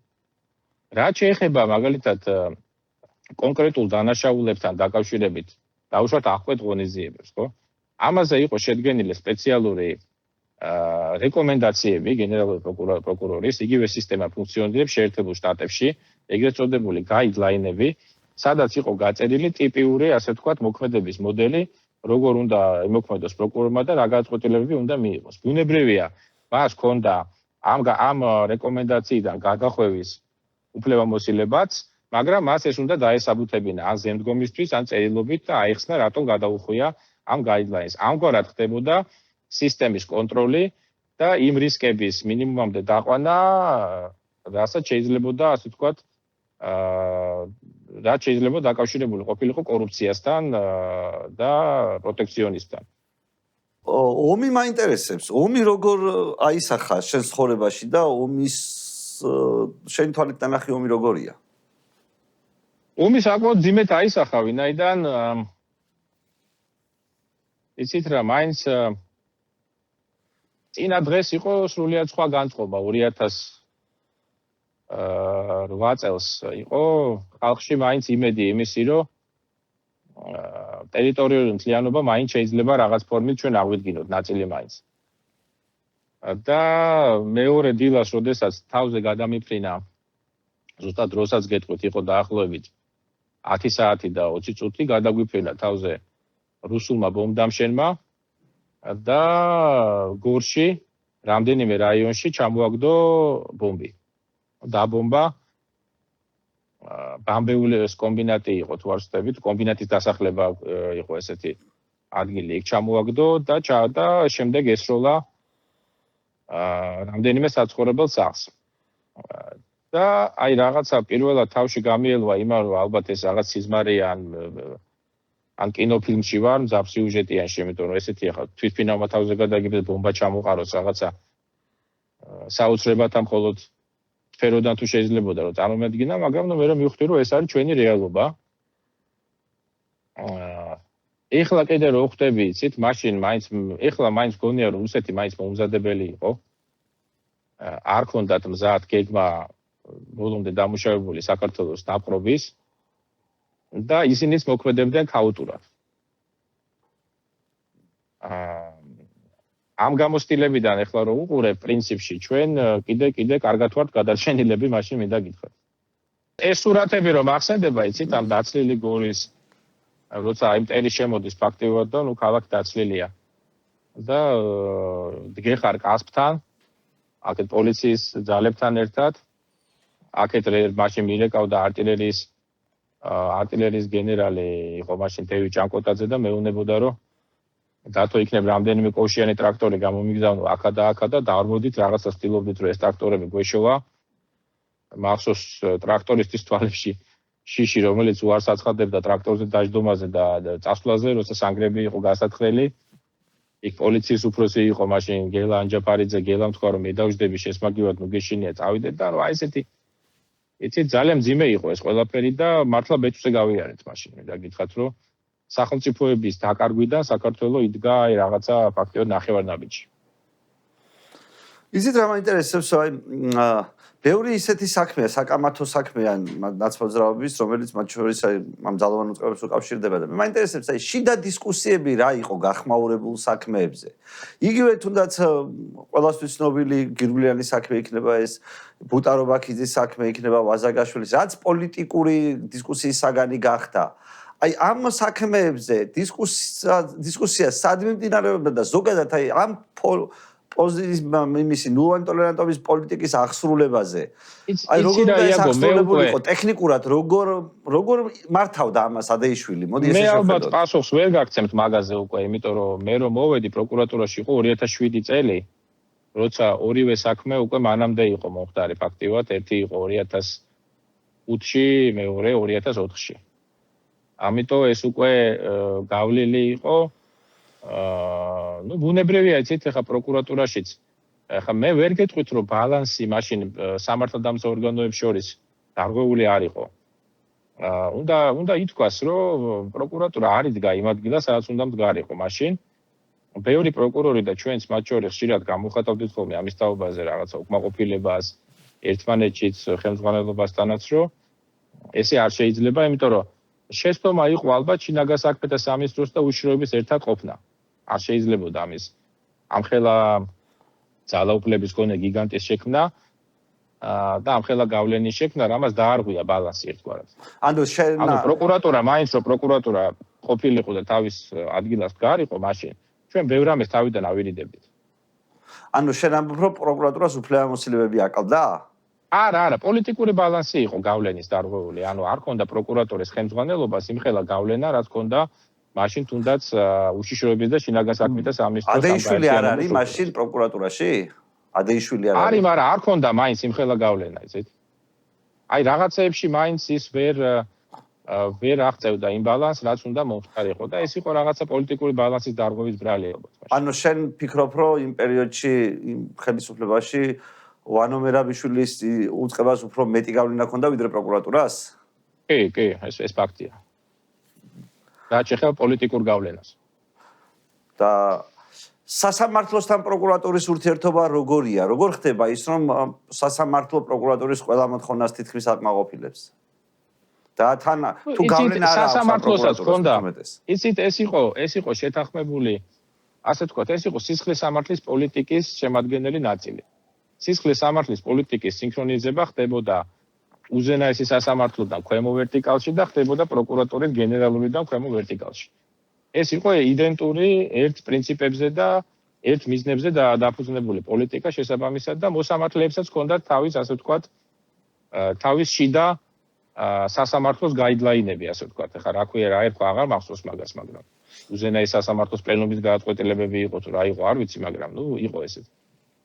ამიტომ იცით რა, მოსამართლესაც აწყობდა მაშინ მოსამართლეებიც მიეჩვევენ ამ სწრაფმართლმსაჯულებას და დიდად ახლა რო გითხრათ რომ ძალიან სიამოვნებდათ მოსამართლეებს წლებით მოსმენა, არსებითი მოსმენა საქმეების მოგატყუებით. ბევრი აქეთ რეკავდა ხოლმე და ამბობდა რომ იქნებ საპროცესო გააფორმოთ და დახუროთ და ნუ გადაათრებთ ამ საქმეს სასამართლოში.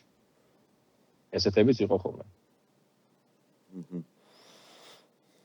რა პროცენტი იყო დაახლოებით? აი მე ვიცი რომ მაგალითად ის სტატისტიკა, რომელსაც როგორც წესი იყენებენ ნაციონალური მოძრაობის წინააღმდეგ პოლიტიკურ დისკუსიებში, მთლად მართალი და გულწრფელი არ არის ბოლომდე და გეტყვით რას გულისხმობ. სასამართლოში სადაც 95%-ზე მაღალი იყო, შეიძლება პროკურორის მოგების ეს არა პროცენტული მაჩვენებელი, მაგრამ მე კითხვას ასე დავსვამ, აი რამდენი კაცის ცხადდებოდა დამნაშავედ იმ ხალხისგან, ვისაც პროკურატურა დაკითხავდა? იაგო რა არის? როგორც ბრალდებულ სამეწვეტანილს. სხვანაირად უნდა შევხედოთ ამ საქმეს. პროკურატურა ცდილობდა, ბუნებრივია, არ გაეშვა საქმე, ისეთი საქმე სასამართლოში, რომელსაც წააგებ, რომელსაც არ აქვს პერსპექტივა, რომელიც თავს ვერ დაიჭერდა სასამართლოში. ასეთი საქმეების დიდი ნაწილი მთავრდებოდა ან საპროცესო შეთანხმებით, ან შეწყვეტით სისხლის სამართლის საქმის. ანუ ჩვენ შემოვიღეთ უკვე ის ახალი კულტურა პროკურატურაში, როდესაც საქმის შეწყვეტა აღარ იყო ტრაგედია. საბჭოთა და პოსტსაბჭოთა სისტემის პროკურატურებში საქმის შეწყვეტა ითვლება ტრაგედიად დღემდე და არის საშიში პროკურორისთვის, იმიტომ რომ შემდეგ ამ საქმეს გამოითხოვს ყველას მდგომი დაწყებული საოლქო პროკურორიდან დამთავრებული ზონალური ეგრეთ წოდებული პროკურორებით გენერალურ პროკურატურაში შეიძლება საყვედური გამოგიცხადონ, შეიძლება სამსახურიდანაც გაგაგდონ, შეიძლება შენს მიმართ საქმეს დაარეგისტრირონ, გამიგეთ? ანუ ეს იმდენად რთული პროცესია საქმის შეწყვეტა, ეხლა უკრაინის პროკურატურის მაგალითზე გეუბნებით. კატასტროფა არის, აი ფაქტიურად, ამის მიღწევა არის ხოლმე რაღაცა, წარმოუდგენელი. გამიგეთ? ამიტომ ჩვენთვის ეს არ იყო პრობლემა.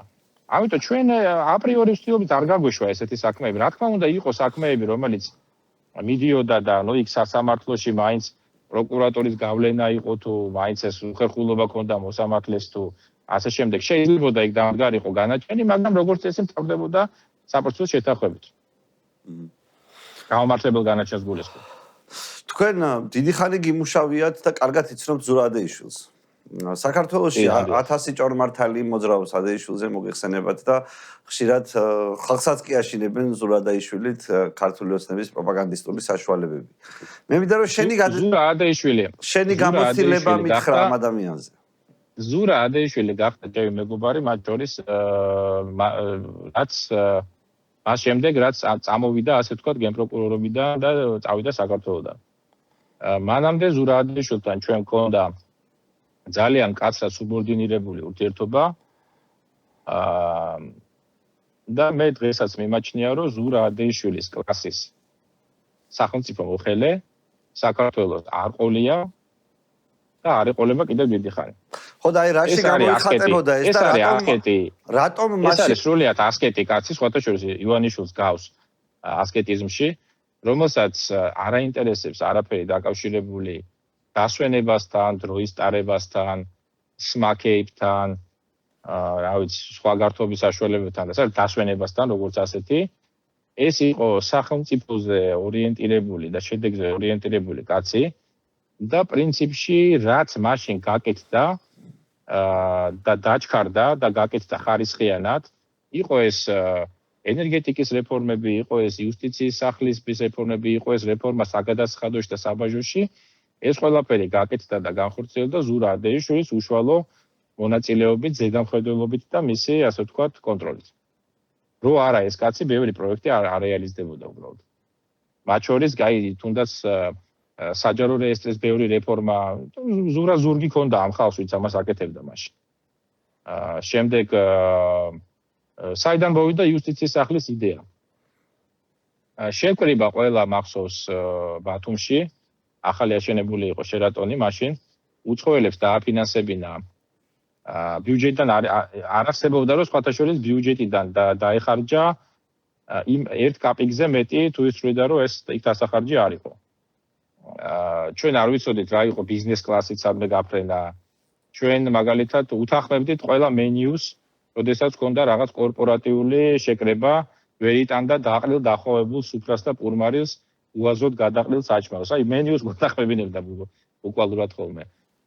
არ არსებობდა რომ მას ბიუჯეტის ფული გადაეყარა. დააფინანსებინა, ესე იგი, ეს ჩვენი შეკრება საერთაშორისო დონორ ორგანიზაციას, მოიწვია მარკეტინგის სპეციალისტები, ჩავკეტა იქ დაახლოებით 3 დღე ვიჯექით, თუ 4 დღე ვიჯექით და გითხრა, როგორ დასმული იყო იქ ესეთ გამოცანა, როგორ შეიძლება წაიწიოს კიდევ უფრო წინ. გახსოვთ მაშინ ეს ერთი ფანჯის პრინციპი იყო მაშინ ეს. პრინციპში საჯარო რეესტრიც, სამოქალაქო რეესტრიც ყველაფერი გადასარევად ფუნქციონირებდა. მაშინ უბრალოდ არ არსებობდა იუსტიციის სახლი. და თქვა, აი კიდე მოიფიქრეთ, როგორ შეიძლება რომ წინ წავიდეს ადმინისტრაციული მომსახურება საქართველოში. და ამ 3 დღის შემდეგ იშვა ეს იდეა იუსტიციის სახლის. იქვე ამ მარკეტოლოგებთან ერთად და ზუსტად 1 წლის თავზე ამ პროექტიდან ბათუმში უკვე იდგა პირველი ახალდაშენებული იუსტიციის სახლი გამართული, რომელიც ფუნქციონირებდა. ეს არის ძალიან ნიჭიერი კაცი, ძალიან რთული ხასიათის, სხვათა შორის ძალიან სპეციფიური ადამიანი, მას არ უყვარს საჯაროობა, ალბათ მაგანაც შეუწყო ხელი ამ მის დემონიზაციას, რომ არ ჩდებოდა საერთოდ და არაფერზე კომენტარს არ აკეთებდა არასდროს, ნეგატივი დაიგროვა ბევრი, მაგრამ მე მინდა რომ ეს ხალხმა იცოდეს, ეს იყო ძალიან დიდი მოღვაწე საქართველოს ისტორიაში, ნამდვილად ასე არის. და ჩვენ აი ყველას ადამიანს, რომელიც მის ირგვლივ იყო, მოგცა საშუალება მუშაობა გვასწავლა რა არის, საკუთარ თავზეც, რეზულტატზე მუშაობა და რეპუტაცია რაც თავარია, იმიტომ რომ ჩვენ ახლა ითაც მოვდივართ, სულ ეგ რეპუტაციაა რაც ქონდა. ეს ჩვენ დნკ-შია, ეს 9 წლიანი წარმატება. და დღეს თუ მე რამეს წარმოვადგენ ამ ქვეყანაში, თუნდაც ეს არის იმის დამსახურება, რომ ჩვენ ვიყავით წარმატებული იმ 9 წელს წინ. მე რომ ყოფილიყავი ერთ-ერთი რიგითი კორუმპირებული, გათახსირებული პროკურორი, არავის საინტერესო არ იქნებოდი დამიჯერე. ამ გამოცდილებით დღეს რა შეცვლიდი შენ საპროკურორო საქმიანობაში? ეს დავამატებ თუ შეიძლება. ეს დავამატებ თუ შეიძლება. ეს ყველამ უნდა იცოდეს. უმაღლესი თანამდებობის პირები მაშინ საქართველოში. მთავარი პროკურორი უტა ზოდელავა, რომელიც ციხეშია დღეს. მისი მოადგილე თქვენი მონა მორჩილი. სხვა მოადგილეები ჩემი კოლეგები. ეროვნული ბანკის პრეზიდენტი. საგადასახადო საბაჟოს შემოსავლების სამსახურის უფროსი, ასეთი ხალხი და თანამდებობის პირები, რაზეც მე შემიძლია თავი დავდო, თანამდებობა დავტოვეთ იპოთეკური კრედიტებით და იპოთეკური კრედიტის უზრუნველყოფის საშუალებად ჩადებული ბინებით. სადაც არც ვერც მოახერხეთ ზოგჯერ ცხოვრება, ზოგიერთმა ჩვენგანმა.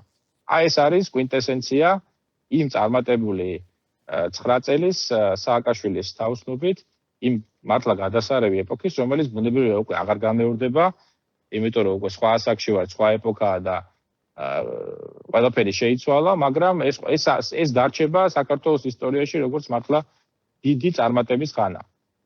აი ეს შემიძლია ადეიშვილზე ვთქვა. აი და სააკაშვილზე, რომლებმაც ეს ეკოსისტემა შექმნეს.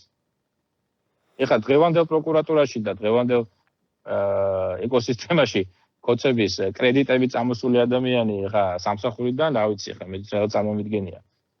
საკუთარ სახლებზე და ვილებზე ვისა აქვს საერთოდ ლაპარაკი, ვის ქონდა, ვინ იყო მაგის გამკეთებელი ასლაპარაკო. ის გვაწუხებდა, რომ ბიუჯეტით რო ვყიდულობდით ხოლმე შავ პრადოებს, გახსოვთ ეს შავი პრადოები რო ყავდა. მაგაზე რამდენჯერმე გვისაუბრია, სხვათა შორის შევსულა ზურასთან და გვისაუბრია, მეთქი ხალხს თვალში ხდება ეს პრადოები, მე ვთხარი რაღაცა ყველა. იციო რა მიპასუხა ეხა. ფულის კეთების საშუალებაა ჩვენ არ ვაძლევთო ამ ახალგაზრდებსო, ვინც არიანო. დროის ტარების დიდად და თავზე გადაიმასქნის საშუალებას არ ვაძლევთო და მანქანები მაინც ყავდეთო, რაღაცა мотиваცია მაინც იქნებაო მათთვის, გამიგეთ? აი ეს იყო.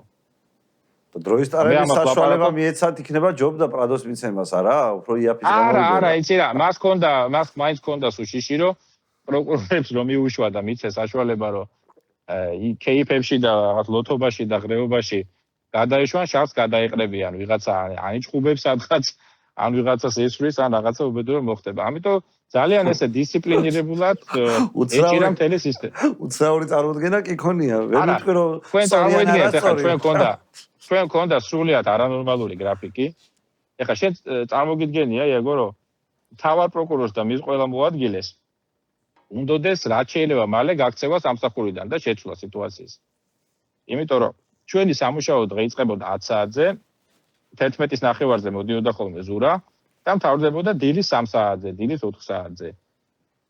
ერთადერთი დასვენების დღე იყო ხოლმე კვირადღე, მაგრამ ისიც კვირადღეს ხანდახან 9 საათზე საღამოს გვინიშნავდა ხოლმე თათბირს. ხანდახან იყო ხოლმე შემთხვევა. ანუ 9 საათზე თათბირი გაკვირა საღამოს, ნუ დღის განმავლობაში ვერაფერს ვერ აკეთებ, ხო, იქ რაღაცა ვერ დალეო მაგალითად, ხო, სადმე ხარ რაღაცა ღვინოს ან რაღაცა ვერ გაერთობე მაინდა-მაინც დიდად. ნუ აი ესეთ სიტუაციაში თუ ვინმე წარმოუდგენია, რომ ეხა ჩვენი ძალიან დალხენილად ვიყავით და რაღაცა არიქა ეხა ოცნებობ იმაზე, რომ ისევ იმ კაბინეტში ჩავიკეტო 8 წლით, ეხა ძალიან ცდებიან. მოდი მაშინ ესე ვთქვათ, აი დღევანდელი გამოცდილები შენ კარგად თქვი, რომ ახლა დღევანდელი მითიო ისევ ჩავიკეტო არ მინდაო და აი დღეს რო იგივე შანსი ქონოდა რა შეცვლიდი და პირობითად რას ურჩევდი უკვე დღეს როგორც შენ თქვი ზურაადეიშვილს შენს მეგობარს გაითვალისწინებინა ამ ახალი გამოცდილებიდან გამომდინარე. უფრო მეტად ალბათ უნდა დეცენტრალიზება მოეხდინა გადაწყვეტილებების ალბათ ჩვენზე მათ შორის უფრო მეტი ავტონომია უნდა ქონოდა იმ ადამიანებს, ვინც შეგვეძლო რაღაცები, ასე ვთქვათ, გაგვეიოლებინა. და თავიდან აგვეცილებინა, ალბათ. რო წარმოიდგინოთ, ეხლა ჩვენ არ ქონდა მაშინ, ჩვენ ვიყავით მაინც ძალიან სუბორდინირებულები იმ პერიოდში და არ ვიყავით პოლიტიკური გადაწყვეტილების, ასე ვთქვათ, მიმღები ადამიანები ვიყავით, კლასიკური ტექნოკრატები, ასე ვთქვათ, ხო? ამიტომ იცით რა, აი ახლა ბევრჯერ ვფიქრობ ზურაადეიშვილი მაინც ჰუმანური კაცი იყო, იცით? იმიტომ რომ ახლა ვიღაცა შეიძლება გაეცინოს და თქვას რომ როგორო, მაგრამ ზურაადეიშვილი ყოფილიყო და სააკაშვილი, რასაც აბრალებენ, ივანიშვილი დღეს ხელისუფლებაში არ იქნებოდა მეგობრებო.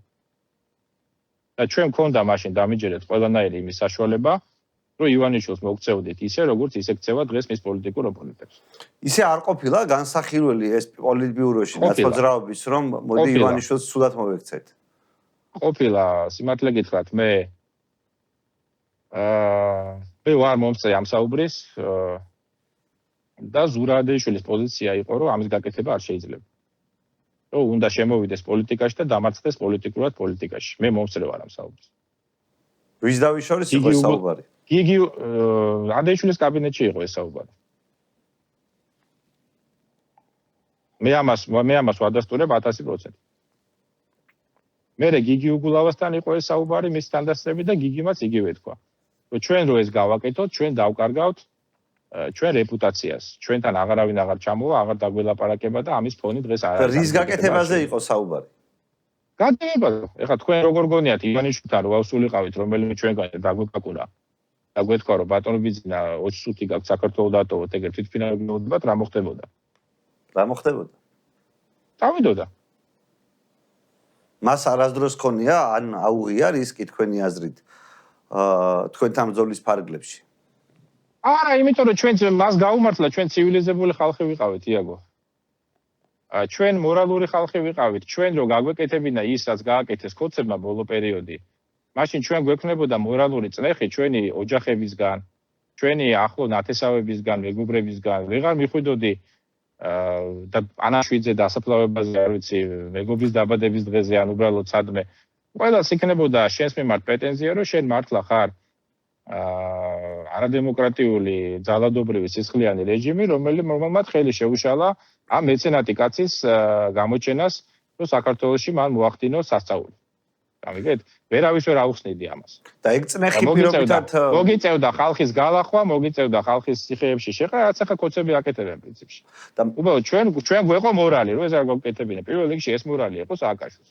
და მანამდე არ ქონიათ ეგ წნეხი პირობითად თუნდაც ნულოვანი ტოლერანტობის დროს.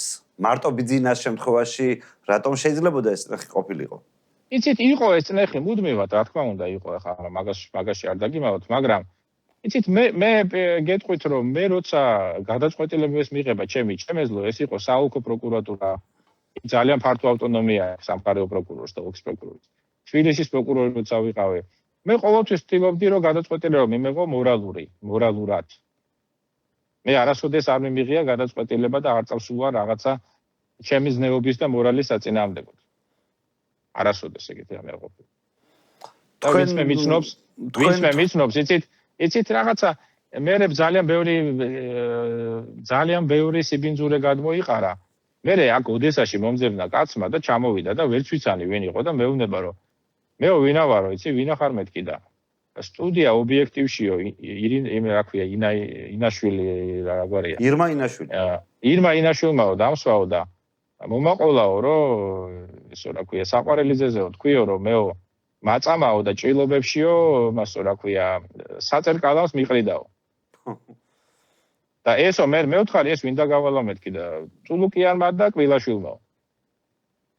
გამიგეთ, ეხლა მე ვინც მიცნობს ეს საქმე. მე ვინც მიცნობს, არ დამთავრდა, გაიქცა ეს კაცი მე სადღაც იმალებოდა, ართან დამთავრდა. დამთავრდა, რომ მედიურად შენ მოგაყენეს მაშინ ზიანი, რომ ჩემი ყველა ოჯახის წევრისთვის ეს იყო ძალიან მძიმე საყურებელი. ის ხალხი ვინც მე მიცნობდა, ბუნებრივია, ეხლა ყველა მიხვდა რომ არავის წამებელი პასტით მე არ ვიყავი და ჭილობებში ჩამჭობი იმისი, მაგრამ ეს ხო დარჩა იმ ხალხის ცნობიერებაში, ვინც მაშინ ვისაც მართლა ჯეროდა რომ ყველა პირსისხლიანი და უბედურია და ასე ვთქვათ ისა, ხო? მე არ გამიგია ეს სხვათა შორის, რაც უნდა გასაგებია. იყო ასეთი. მოდით ბიძინა ივანიშვილის პოლიტიკაში შემოსვლაზე და იმ ტექტონიკურ ძვრებზე მინდა გკითხოთ, რაც ამან შიგნით გამოიწვია. აი, ჯერ არც იხის კადრებია, ბიძინა ივანიშვილმა დაწერა განცხადება მოდივარ პოლიტიკაში. რა ხდება ამ დროს თქვენს წრეში? ჩვენ წრეში იყო ეიფორია ბუნებრივია. მე შევედი სოციალურ ქსელებში იმ საღამოს 2 დღის შემდეგ და როცა მივხვდი რომ ჩემი სამეგობროს და სანათესაოს დიდ ნაწილს ჰქონდა ესე იგი მოწონებული ახალ გამოჩენილი ლიდერის გვერდი, როცა დავაკვირდი იმ ვითარებას, რაც იყო მაშინ თბილისში, მე მაშინ შევედი, ასე ვთქვათ, ჩემ ხელმძღვანელობასთან და უთხარი, რომ ჩვენ სავარაუდოდ ამარჩევნებს უკვე ვეღარ მოვიგებთ, ვერ მოვერევთ. ხელმძღვანელობაში იგულისხმება ადეიშვილი, იმიტომ რომ სხვა არავინ არ არის შენი ხელმძღვანელი ჭიმაკ. მაშინ კი, იყო მაშინ მთავარი პროკურორი იყო, მერე იყო იუსტიციის მინისტრი ადეიშვილი. მე მაშინ უკვე მჯეროდა, რომ ჩვენ ამარჩევნებს წავაგებდით, მაგრამ მიუხედავად ამისა, მე მაინც დავთანხმდი და წავედი და დავდექი, დავაყენე ჩემი კანდიდატურა წანიში მაჟორიტარად.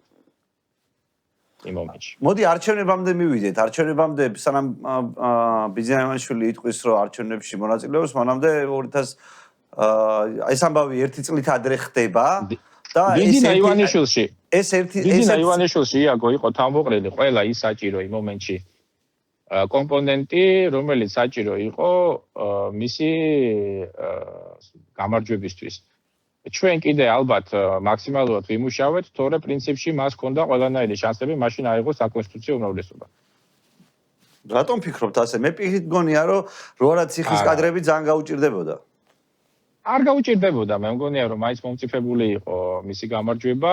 ციხის კადრებმა, რა თქმა უნდა, მიცა დიდი ბიძგი მას, მაგრამ ხალხში მაინც იყო მომწიფებული ეს დაღლილობა, იცით? შეიძლება რა მოამწიფა? მოდი მაშინ ასე შევხედოთ, რამ განაპირობა ბიძინა ივანიშვილის წარმატება? რა შეცდომები დაინახეთ და დღევანდელი გადმოსახედიდან, რის გამოც ამბობთ, რომ ბიძინა მაინც მოიგებდა გამოჩენისთანავე? პირველ რიგში იმიტომ, რომ იყო დაღლილობა ხელისუფლებისგან. ეს ყველა ქვეყანაში ასეა, როცა ორი ვადით რაც არ უნდა წარმატებული იყო, მით უმეტეს აი ეს თვითონ ნათქვამი ქართველობას გვართმევენ, მაშინ კარგად იმუშავა იმ ხრივ, რომ ბევრი რამის გადაფასება მოხდა. გამიგეთ? ანუ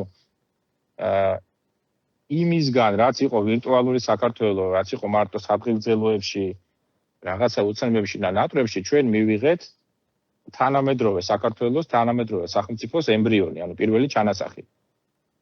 ჩვენ ავწიეთ თამასა და ვთქვით, რომ ჩვენ არ ვართ მხოლოდ სამხრეთ კავკასიის ნაწილი, სამხრეთ კავკასიული ერთ-ერთი ქვეყანა. ჩვენ ვართ აღმოსავლეთ ევროპის გაგრძელება და აღმოსავლეთ ევროპული ქვეყანა.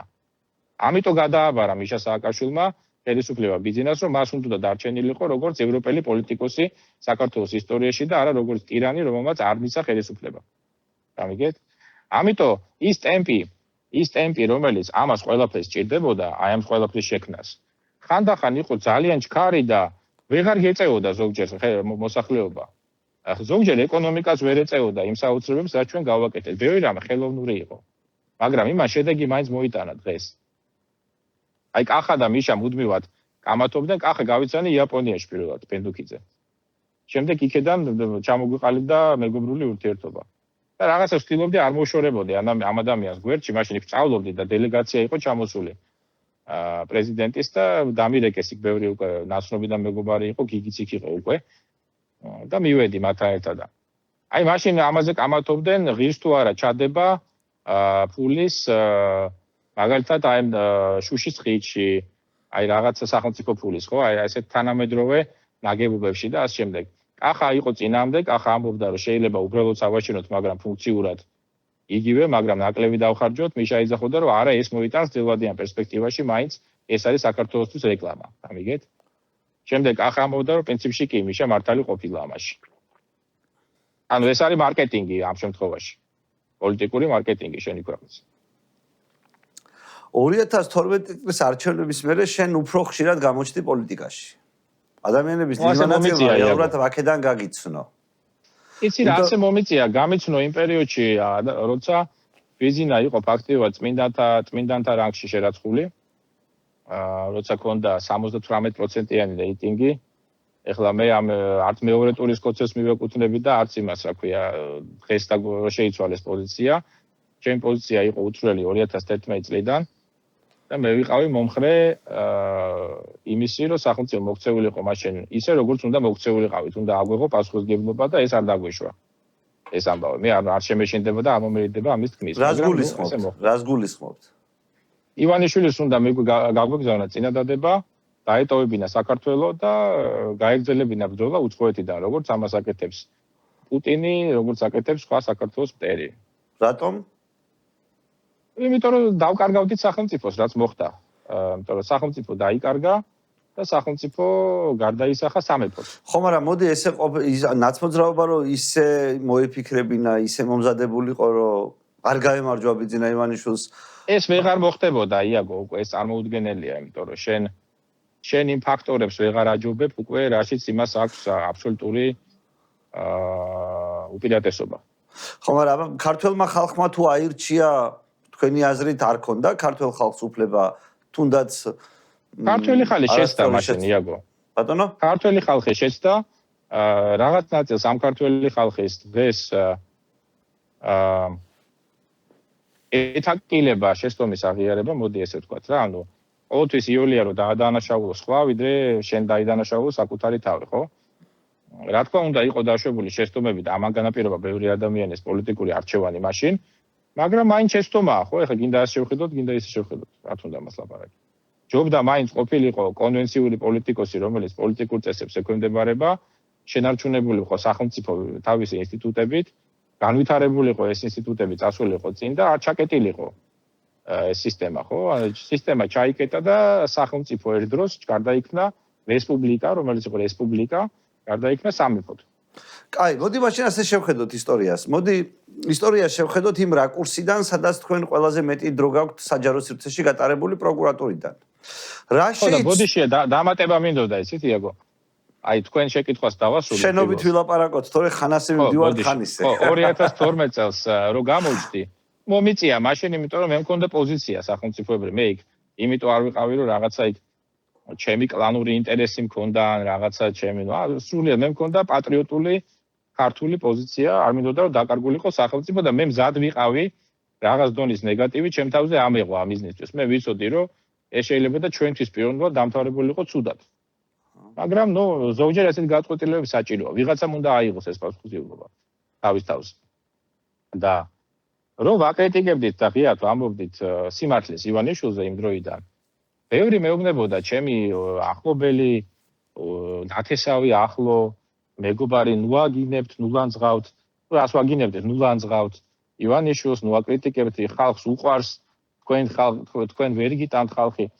მე ვეუბნებოდი სულ რომ კაცო წლები გავა და მე მინდა რომ ეს ისტორიას დარჩეს ვინ იდგა ნათელ მხარეს და ვინ არა. მე ჩემი პოზიცია არ შემიცვლია ამ ადამიანს. ეხლა ვიღაცები ამბობენ რომ უი აი არა ისა პირველია 8 წელი თუ 9 წელი კარგი იყო თუ 10 წელი და აი ბოლო 4 წელია აურია თორემ ამამდე ყველაფერი კარგად რა მიდიოდა კარგად ხალხო. რა.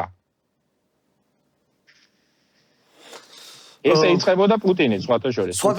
ეხლა მე არ ვარ იმ თეორიის მომხრე ეხლა რომ რუსია ივანიშვილზე ხო და არაფერი რუსია არ არის კაცო არის ქართველი საკმაოდ ეშმაკი რომელმაც ქართველი ამორჩევლის და ქართველის ყველაზე მანკიერი თვისებების პოლიტიკური ექსპლუატაცია შეძლო.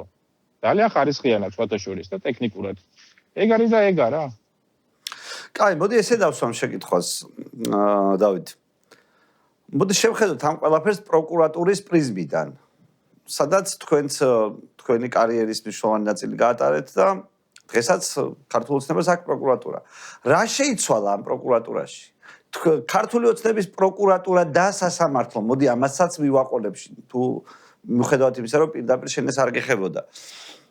რითი განსხვავდება ქართული ოცნების პროკურატურისგან და სასამართლოსგან? იმით განსხვავდება, რომ მაშინ ხალხი იგივეა. იმით განსხვავდება, რომ მაშინ არსებობდა სახელმწიფოს გაგება, იმის აღქმა რომ აშენებთ სახელმწიფოს, კარგად თუ ცუდად, თავის უარყოფითი მხარეებებით გადაჭარბებულით, ბევრით, მათ შორის ძალაუფლებით ხანდახან ვიღაც ამაში მოყვა და აიჩაგრა, ესეა ყოველთვის. არ არსებობს იდეა. ეკლესია რო ეკლესია, იქაც იდეალურად არ არის ყველაფერი, ხო? ყველაზე წმინდა და დაალაგებული ორგანიზაცია რაც უნდა არსებობდეს. ახლა პროკურატურაში გვინდა რომ ჩვენ საქართველოში წესრიგი ყოფილიყო ასეთი, ხო? ასეთი დონის სტანდარტი, მაგრამ რას ვამბობ რომ მაშინ იყო სახელმწიფო ინსტიტუტი და გაგება რომ ჩვენ ყველა ვაშენებთ რაღაცას, სახელმწიფოს ვაშენებთ. დღეს სახელმწიფო აღარ არის, დღეს არის სამეფო და ეს რგოლები, ეს არის ყველაფერი ერთი ადამიანის და მისი ოჯახის ინტერესების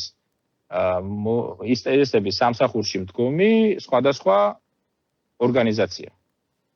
დაწყებული პროკურატურით, დამთავრებული სასამართლოთი. მორჩა. ამ ხალხმა მიიღო ის პირობები, იაგო რა არის ყველაზე ტრაგიკული? ამას მე გეტყვი ფსიქოლოგიურ დონეზე რა მოხდა. ყველაზე მეტად რაც მადარდებს მე. იმ ადამიანებმა, ვისაც ჩვენ ვაჯერებდით, ზოგს ვაიძულებდით, ზოგს ვაჯერებდით, რომ სახელმწიფო უნდა ავაშენოთ და ეს კარგია და უნდა უფრო მეტად განვითარდეთ, წინ წავიდეთ, შევიცვალოთ და რაღაცა პროგრესი განვიცადოთ ყველამ და მოხდეს ჩვენი ტრანსფორმაცია, ასე ვთქვათ. მათ აღარ ჯერათ უკვე ამ ისტორიის. მათ აღარ ჯერათ იდეალიზმის. მათ აღარ ჯერათ არაფრის, რომელიც დამყარებული ენთუზიაზმზე. ბიზნესმა მათ შეთავაზა პრაგმატული ცხოვრების პირობები. ჩემი ერთგულება, შენი კეთილდღეობა. თუ ჩემთან შეთანხმებულად გააკეთებ ისჯოვი ფულს, დააკრიშავ რაღაცა ბიზნესს, არ ვიცი, ან call centers, ან რა ვიცი, რაღაცა ჯანდაბას, ან აიღებ თავს, რომელიც არ არის წინამდებობაში, ასე ვთქვათ, ჩემს სურვილებთან, შენ იგრძნობ თავს გარაჩევლებად. ანუ ეს შენ ცხოვრებაში იქნება ოქროს პერიოდი, შენი და შენი ოჯახის ცხოვრებაში. ოღონდ მე უნდა მემსახურო. და მე მაქსიმალურად შენ დაგიცავ განსხვავებული ამ თვალსაზრისით. მიშა სააკაშვილს ჰქონდა ნულოვანი ტოლერანტობა მათ შორის თავის გუნდის შიგნით და მათ შორის სახელმწიფო აპარატის მიმართ. იყო დაუშვებელი. ხარიბაშვილი და ლილუაშვილი ციხეშიძის ბიზნეს მაგპრიზმიდან როგორი ვერ გააკრიტიკებთ? არა, ნუ ეხლა ეს ხო რაღაცა სხვა ფენომენია. ისინი ლილუაშვილი მან ჩასვა ღალატის გამო, იმიტომ რომ ის თვლის რომ ის რაღაცა ალბათ დიდი შეთქმულებაში ნაწილი იყო ან ასე შემდეგ, იმიტომ რომ მას უღალატა როგორც მისმა მონამ, ასე ვთქვათ, ხო? რომელსაც უნდა ქონოდა უპირობო ერთგულება და არ უნდა დაემალა მისთვის არაფერი, ალბათ დაუმალა რაღაც და იმიტომ დასაჯა. გამიგეთ, ეს მონარქიის ერთ-ერთი მართვის მეთოდია. არ უნდა დაუშვა, რომ ვიღაცამ გაბედოს და რაღაც დაგიმალოს. ეგრევე თავი უნდა წააძრო. ჩვენ დროს ეს ასე არ იყო, კაცო, რუსთავის რაიონის პროკურორი ყავს გაგდებული, იმიტომ რომ მოიკა უკაც ბოდიში როგორ სამრეცხაო ამოუგდეთ, რომ ქონდა თავისი და იმას ლობირებდა თურმე და სამსახურიდან გავაგდეთ. რატო გააგდეთ? მოიკა ქონდა. და მოიკას ქონა რატო არის პრობლემა ბიზნესთვის? იმიტომ რომ არ შეიძლებოდა რომ პროკურორს ქონოდა ბიზნესი და ამ ბიზნესზე ვიღაცეებისთვის ერეკა ელობირა და ასე შემდეგ. ესე იყო. მოიკას გამო პროკურორის გაგდება მაინც. ასე იყო, ხო, ეხლა დღეს ეცინებათ ალბათ, გამიგეთ, მაგრამ ის დეკლარაციაში არ ქონდა შეტანილი, გამიგეთ, ეხლა ეს ხო ამ წესებით ცხოვრობდა ყველა. ქართული ოცნების პარლამენტი დღეს ის კაც სადაც დაწინაურებულია, სხვათა შორის რაღაც მაღალ თანამდებობაზე, არ ვიცი, გუბერნატორი გახდა ამ დროს თუ რაღაც არ მახსოვს. ქართული ოცნების პარლამენტი როგორ გახსენდებათ? თქვენი დავალება რა იყო? სააკაშვილის ან ნებავ თადეიშვილის, არ ვიცი, ამ შემთხვევაში ვინ მონაწილეობს პოლიტიკურ ცხოვრებაში ნაცმოძრაობის, რა დავალება აქვს პარლამენტის წევრებს 2012 წლის პარლამენტში ნაცმოძრაობიდან? არავით არის დავალება უკვე არავისზე არ გაიცემოდა, იცით როგორ იყო უკვე. ყველა ვცდილობდით ბუნებრივია ერთიანობა შეგვენარჩუნებინა, იმიტომ რომ მიდიოდა ძალიან დიდი წნეხი ნაცმოძრაობის, ანუ ჩვენ უმცირესობას შევადგენდით, მაშინ იყო უმრავლესობა და ჩვენ უმცირესობა ვიყავით რაოდენობრივად.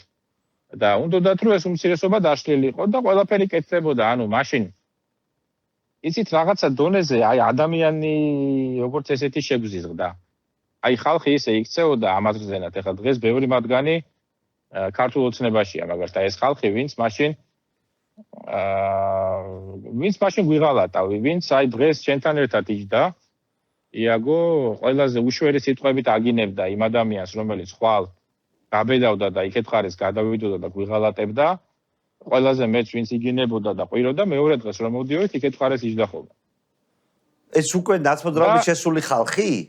კი, რა თქმა უნდა. და ესე იგი, რატომღაც მაშინ ესე იგი ეს გამართლებად იქნა შემოტანილი, ეს ვინ მოიგონა საქართველოში, არ ვიცი, ეს რაღაცა ამორალური ასე ვთქვათ კატეგორია, რომ რახან შენ ბიზნესი გაქვს, ესე იგი შენ ყველაფერი გეპატიება, ყველაფერი ამორალური და საძაგილი შეგიძლია გააკეთო, მხოლოდ იმის გამო, რომ ბიზნესი გაქვს და ეს ბიზნესი დაიცვა. ნუ ეს რა არის ხა ეს აი რაში წერია საერთოდ. და რაღაცა სერიოზული ხალხი, ვინც ბიზნესმენს ეძახის თავს, ან მანამდე ნაცმოძრაობის ქებით იყო და დიდებით აკავებული და უკაცრავად რომელს შეტენოდა და სად არიცოდა, აი ეს ადამიანები უცებ მეორე დილას მოვდიოდით და იჯდნენ იქეთ ხარეს. აი ესეც საზღარ პროცესში ვიყავით ჩართულები. ყველას ხელებში უყურებდით, რომ აბა ვინ რას დააჭერს და ვინ აპირებს გაქცევას და ვინ არა, მაგრამ ნუ მაინც იდეური ხალხი, ვინც თავის თავს და სინდის არ უღალატა, ის ხალხი მაინც რაღაც თავის ნაბუსთან დარჩა მაინც სუფთა იცით, ბევრი ჩვენგანი, ვინც ნუ თუ ესე გინდათ, აი იყოს, მაგრამ ჩვენ მაინც თქვენზე არ ყოფილა რამე ზეწოლა ან შეთავაზება, რომ ჩვენს კი ზეწოლა იყო, რა თქმა უნდა, მაშინ სისხლის სამართლის საქმეებს რავდნენ, სატელევიზიო ეთერებით, მუქარა, რომ მაინც მივათრევთ აკითხვაზე, მე რაღაცა იყო, როგორ არ იყო კი. და თქვენ ფიქრობთ, რომ ეს ხალხი, ვინც ვიზეც თქვენ ახლა წაგანყვებოდით, მუქარის გამო გადავიდნენ იქით ამ მხარეს, ფულის გამო თუ არა, ფული არავის მოვიდა გაუმარჯოს პრინციპს რო ეთანხმებიან იმის გამო. ფული გაჩნდა ცოტა მოგვიანებით, როცა ერთი ასე ვთქვათ, რამდენიმე კაციანი ჯგუფი და ნატეხი მოტეხეს, არ მინდა ეხლა თქვა თქვენ ეთერში. ის ხალხი დღეს ერთ-ერთი ადამიანი ჩვენ არ ვწინს ამაზე საუბარი, პრობლემა არ არის. კი, ნუ ეხლა არ მინდა მაინც იმის ამოქეკვა.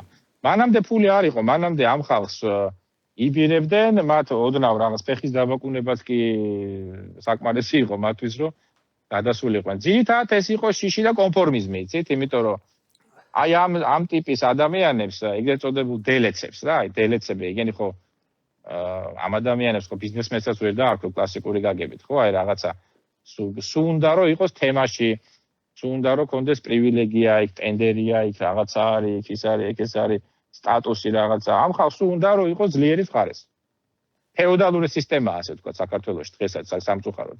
ის ხალხი, ვინც არის ამ ფეოდალური სისტემის წინააღმდეგ, ის ხალხი ან რუსთაველზე, ან ციხეებშია დღეს, ან ემიგრაციაში, ან გამოხატავენ მაქსიმალურად პროტესტს და იბრძვიან. ვისაც უნდა ეს ფეოდალური სისტემა, ეს ხალხი ეხლა კარგად გრძნობს თავს. მაშინ მოდი ესე დავსვამ შეკითხვას. რა იყო ის თავარი შეცდომები, რომელმაც ნაცმოძრაობის დამარცხება განაპირობა და რომელსაც ახლა ისევ რომ მოხვიდეთ, თქვათ, ხელისუფლებაში იგივე რომ განმეორდეს, არ დაუშვებდით. რა ვიცი, ალბათ მაინც ყველაზე მეტი შეცდომა იყო, რომ უფრო ლიბერალურები უნდა ყოფილიყავით ბიზნესთან მიმართებაში. ასეთია თუ ისეთია, არის თუ არა დიდი დარღვევა, თუ არ არის დიდი დარღვევა, მაინც ეკონომიკამ და ბიზნესმა უნდა იფუნქციონიროს და ნუ რაღაც დონეზე მაინც უნდა მიუშვა და რაღაცაზე თვალის უნდა დახუჭო კიდევაც ალბათ. ასეთ პატარა საზოგადოებაში მით უმეტეს როგორც საქართველოა, სადაც ძალიან მალე აკრიფავ ნეგატივს. ანუ აი ეს საკეპი მანქანა რო ამუშაო პირდაპირ და რაღაცა ყველა ერთი სტანდარტით, ასე ვთქვათ, ერთი მეთოდით ყველგან, ესე იგი ამ მიმართულებით მიუდგეს უყველას, საბოლოო ჯამში დაგიგროვდება დიდი ნეგატივი. ანუ უფრო მეტი უნდა ყოფილიყო აქ მაინც მოშვება, მე მგონი ამ მიმართულებით. მიუხედავად იმისა, რომ სამნახევარჯერ გაზრდილმა ეკონომიკამ საქართველოში შექმნა ახალი ბიზნეს კლასი სრულიად იმ მომენტში. კეთილი, ძალიან დიდი მადლობა. კულტურა შექმნა კორპორატიული ზოგადად. ძალიან დიდი მადლობა საინტერესო საუბრისთვის. რამე ხო არ არის ისეთი,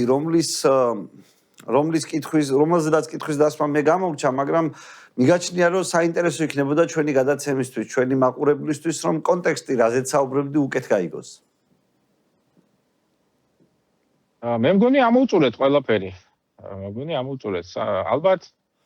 ალბათ მაინც იცი რა, ყველა მითი, რომელიც არსებობდა მოგონილი და კლიშე, რომელიც მაშინ იმუშავა სამწუხაროდ და მე თაობებზე, კაცებზე გადავიდა, ეს მითები უნდა დავანგრიოთ მაქსიმალურად ყოველი ჩვენგანი, რომელმაც არაერთი აგური დადო საქართველოს მშენებლობისთვის, მე მაგალითად ჩემი ცხოვრების ყველაზე აქტიური წლები ამას დაუთმე და ამით ვამაყობ მთელი ცხოვრება, ამაზე ბევრი უნდა ვილაპარაკოთ. რა იყო, რა შევძელით ჩვენ, რა ვერ შევძელით და რა არის გასაკეთებელი მომავალში.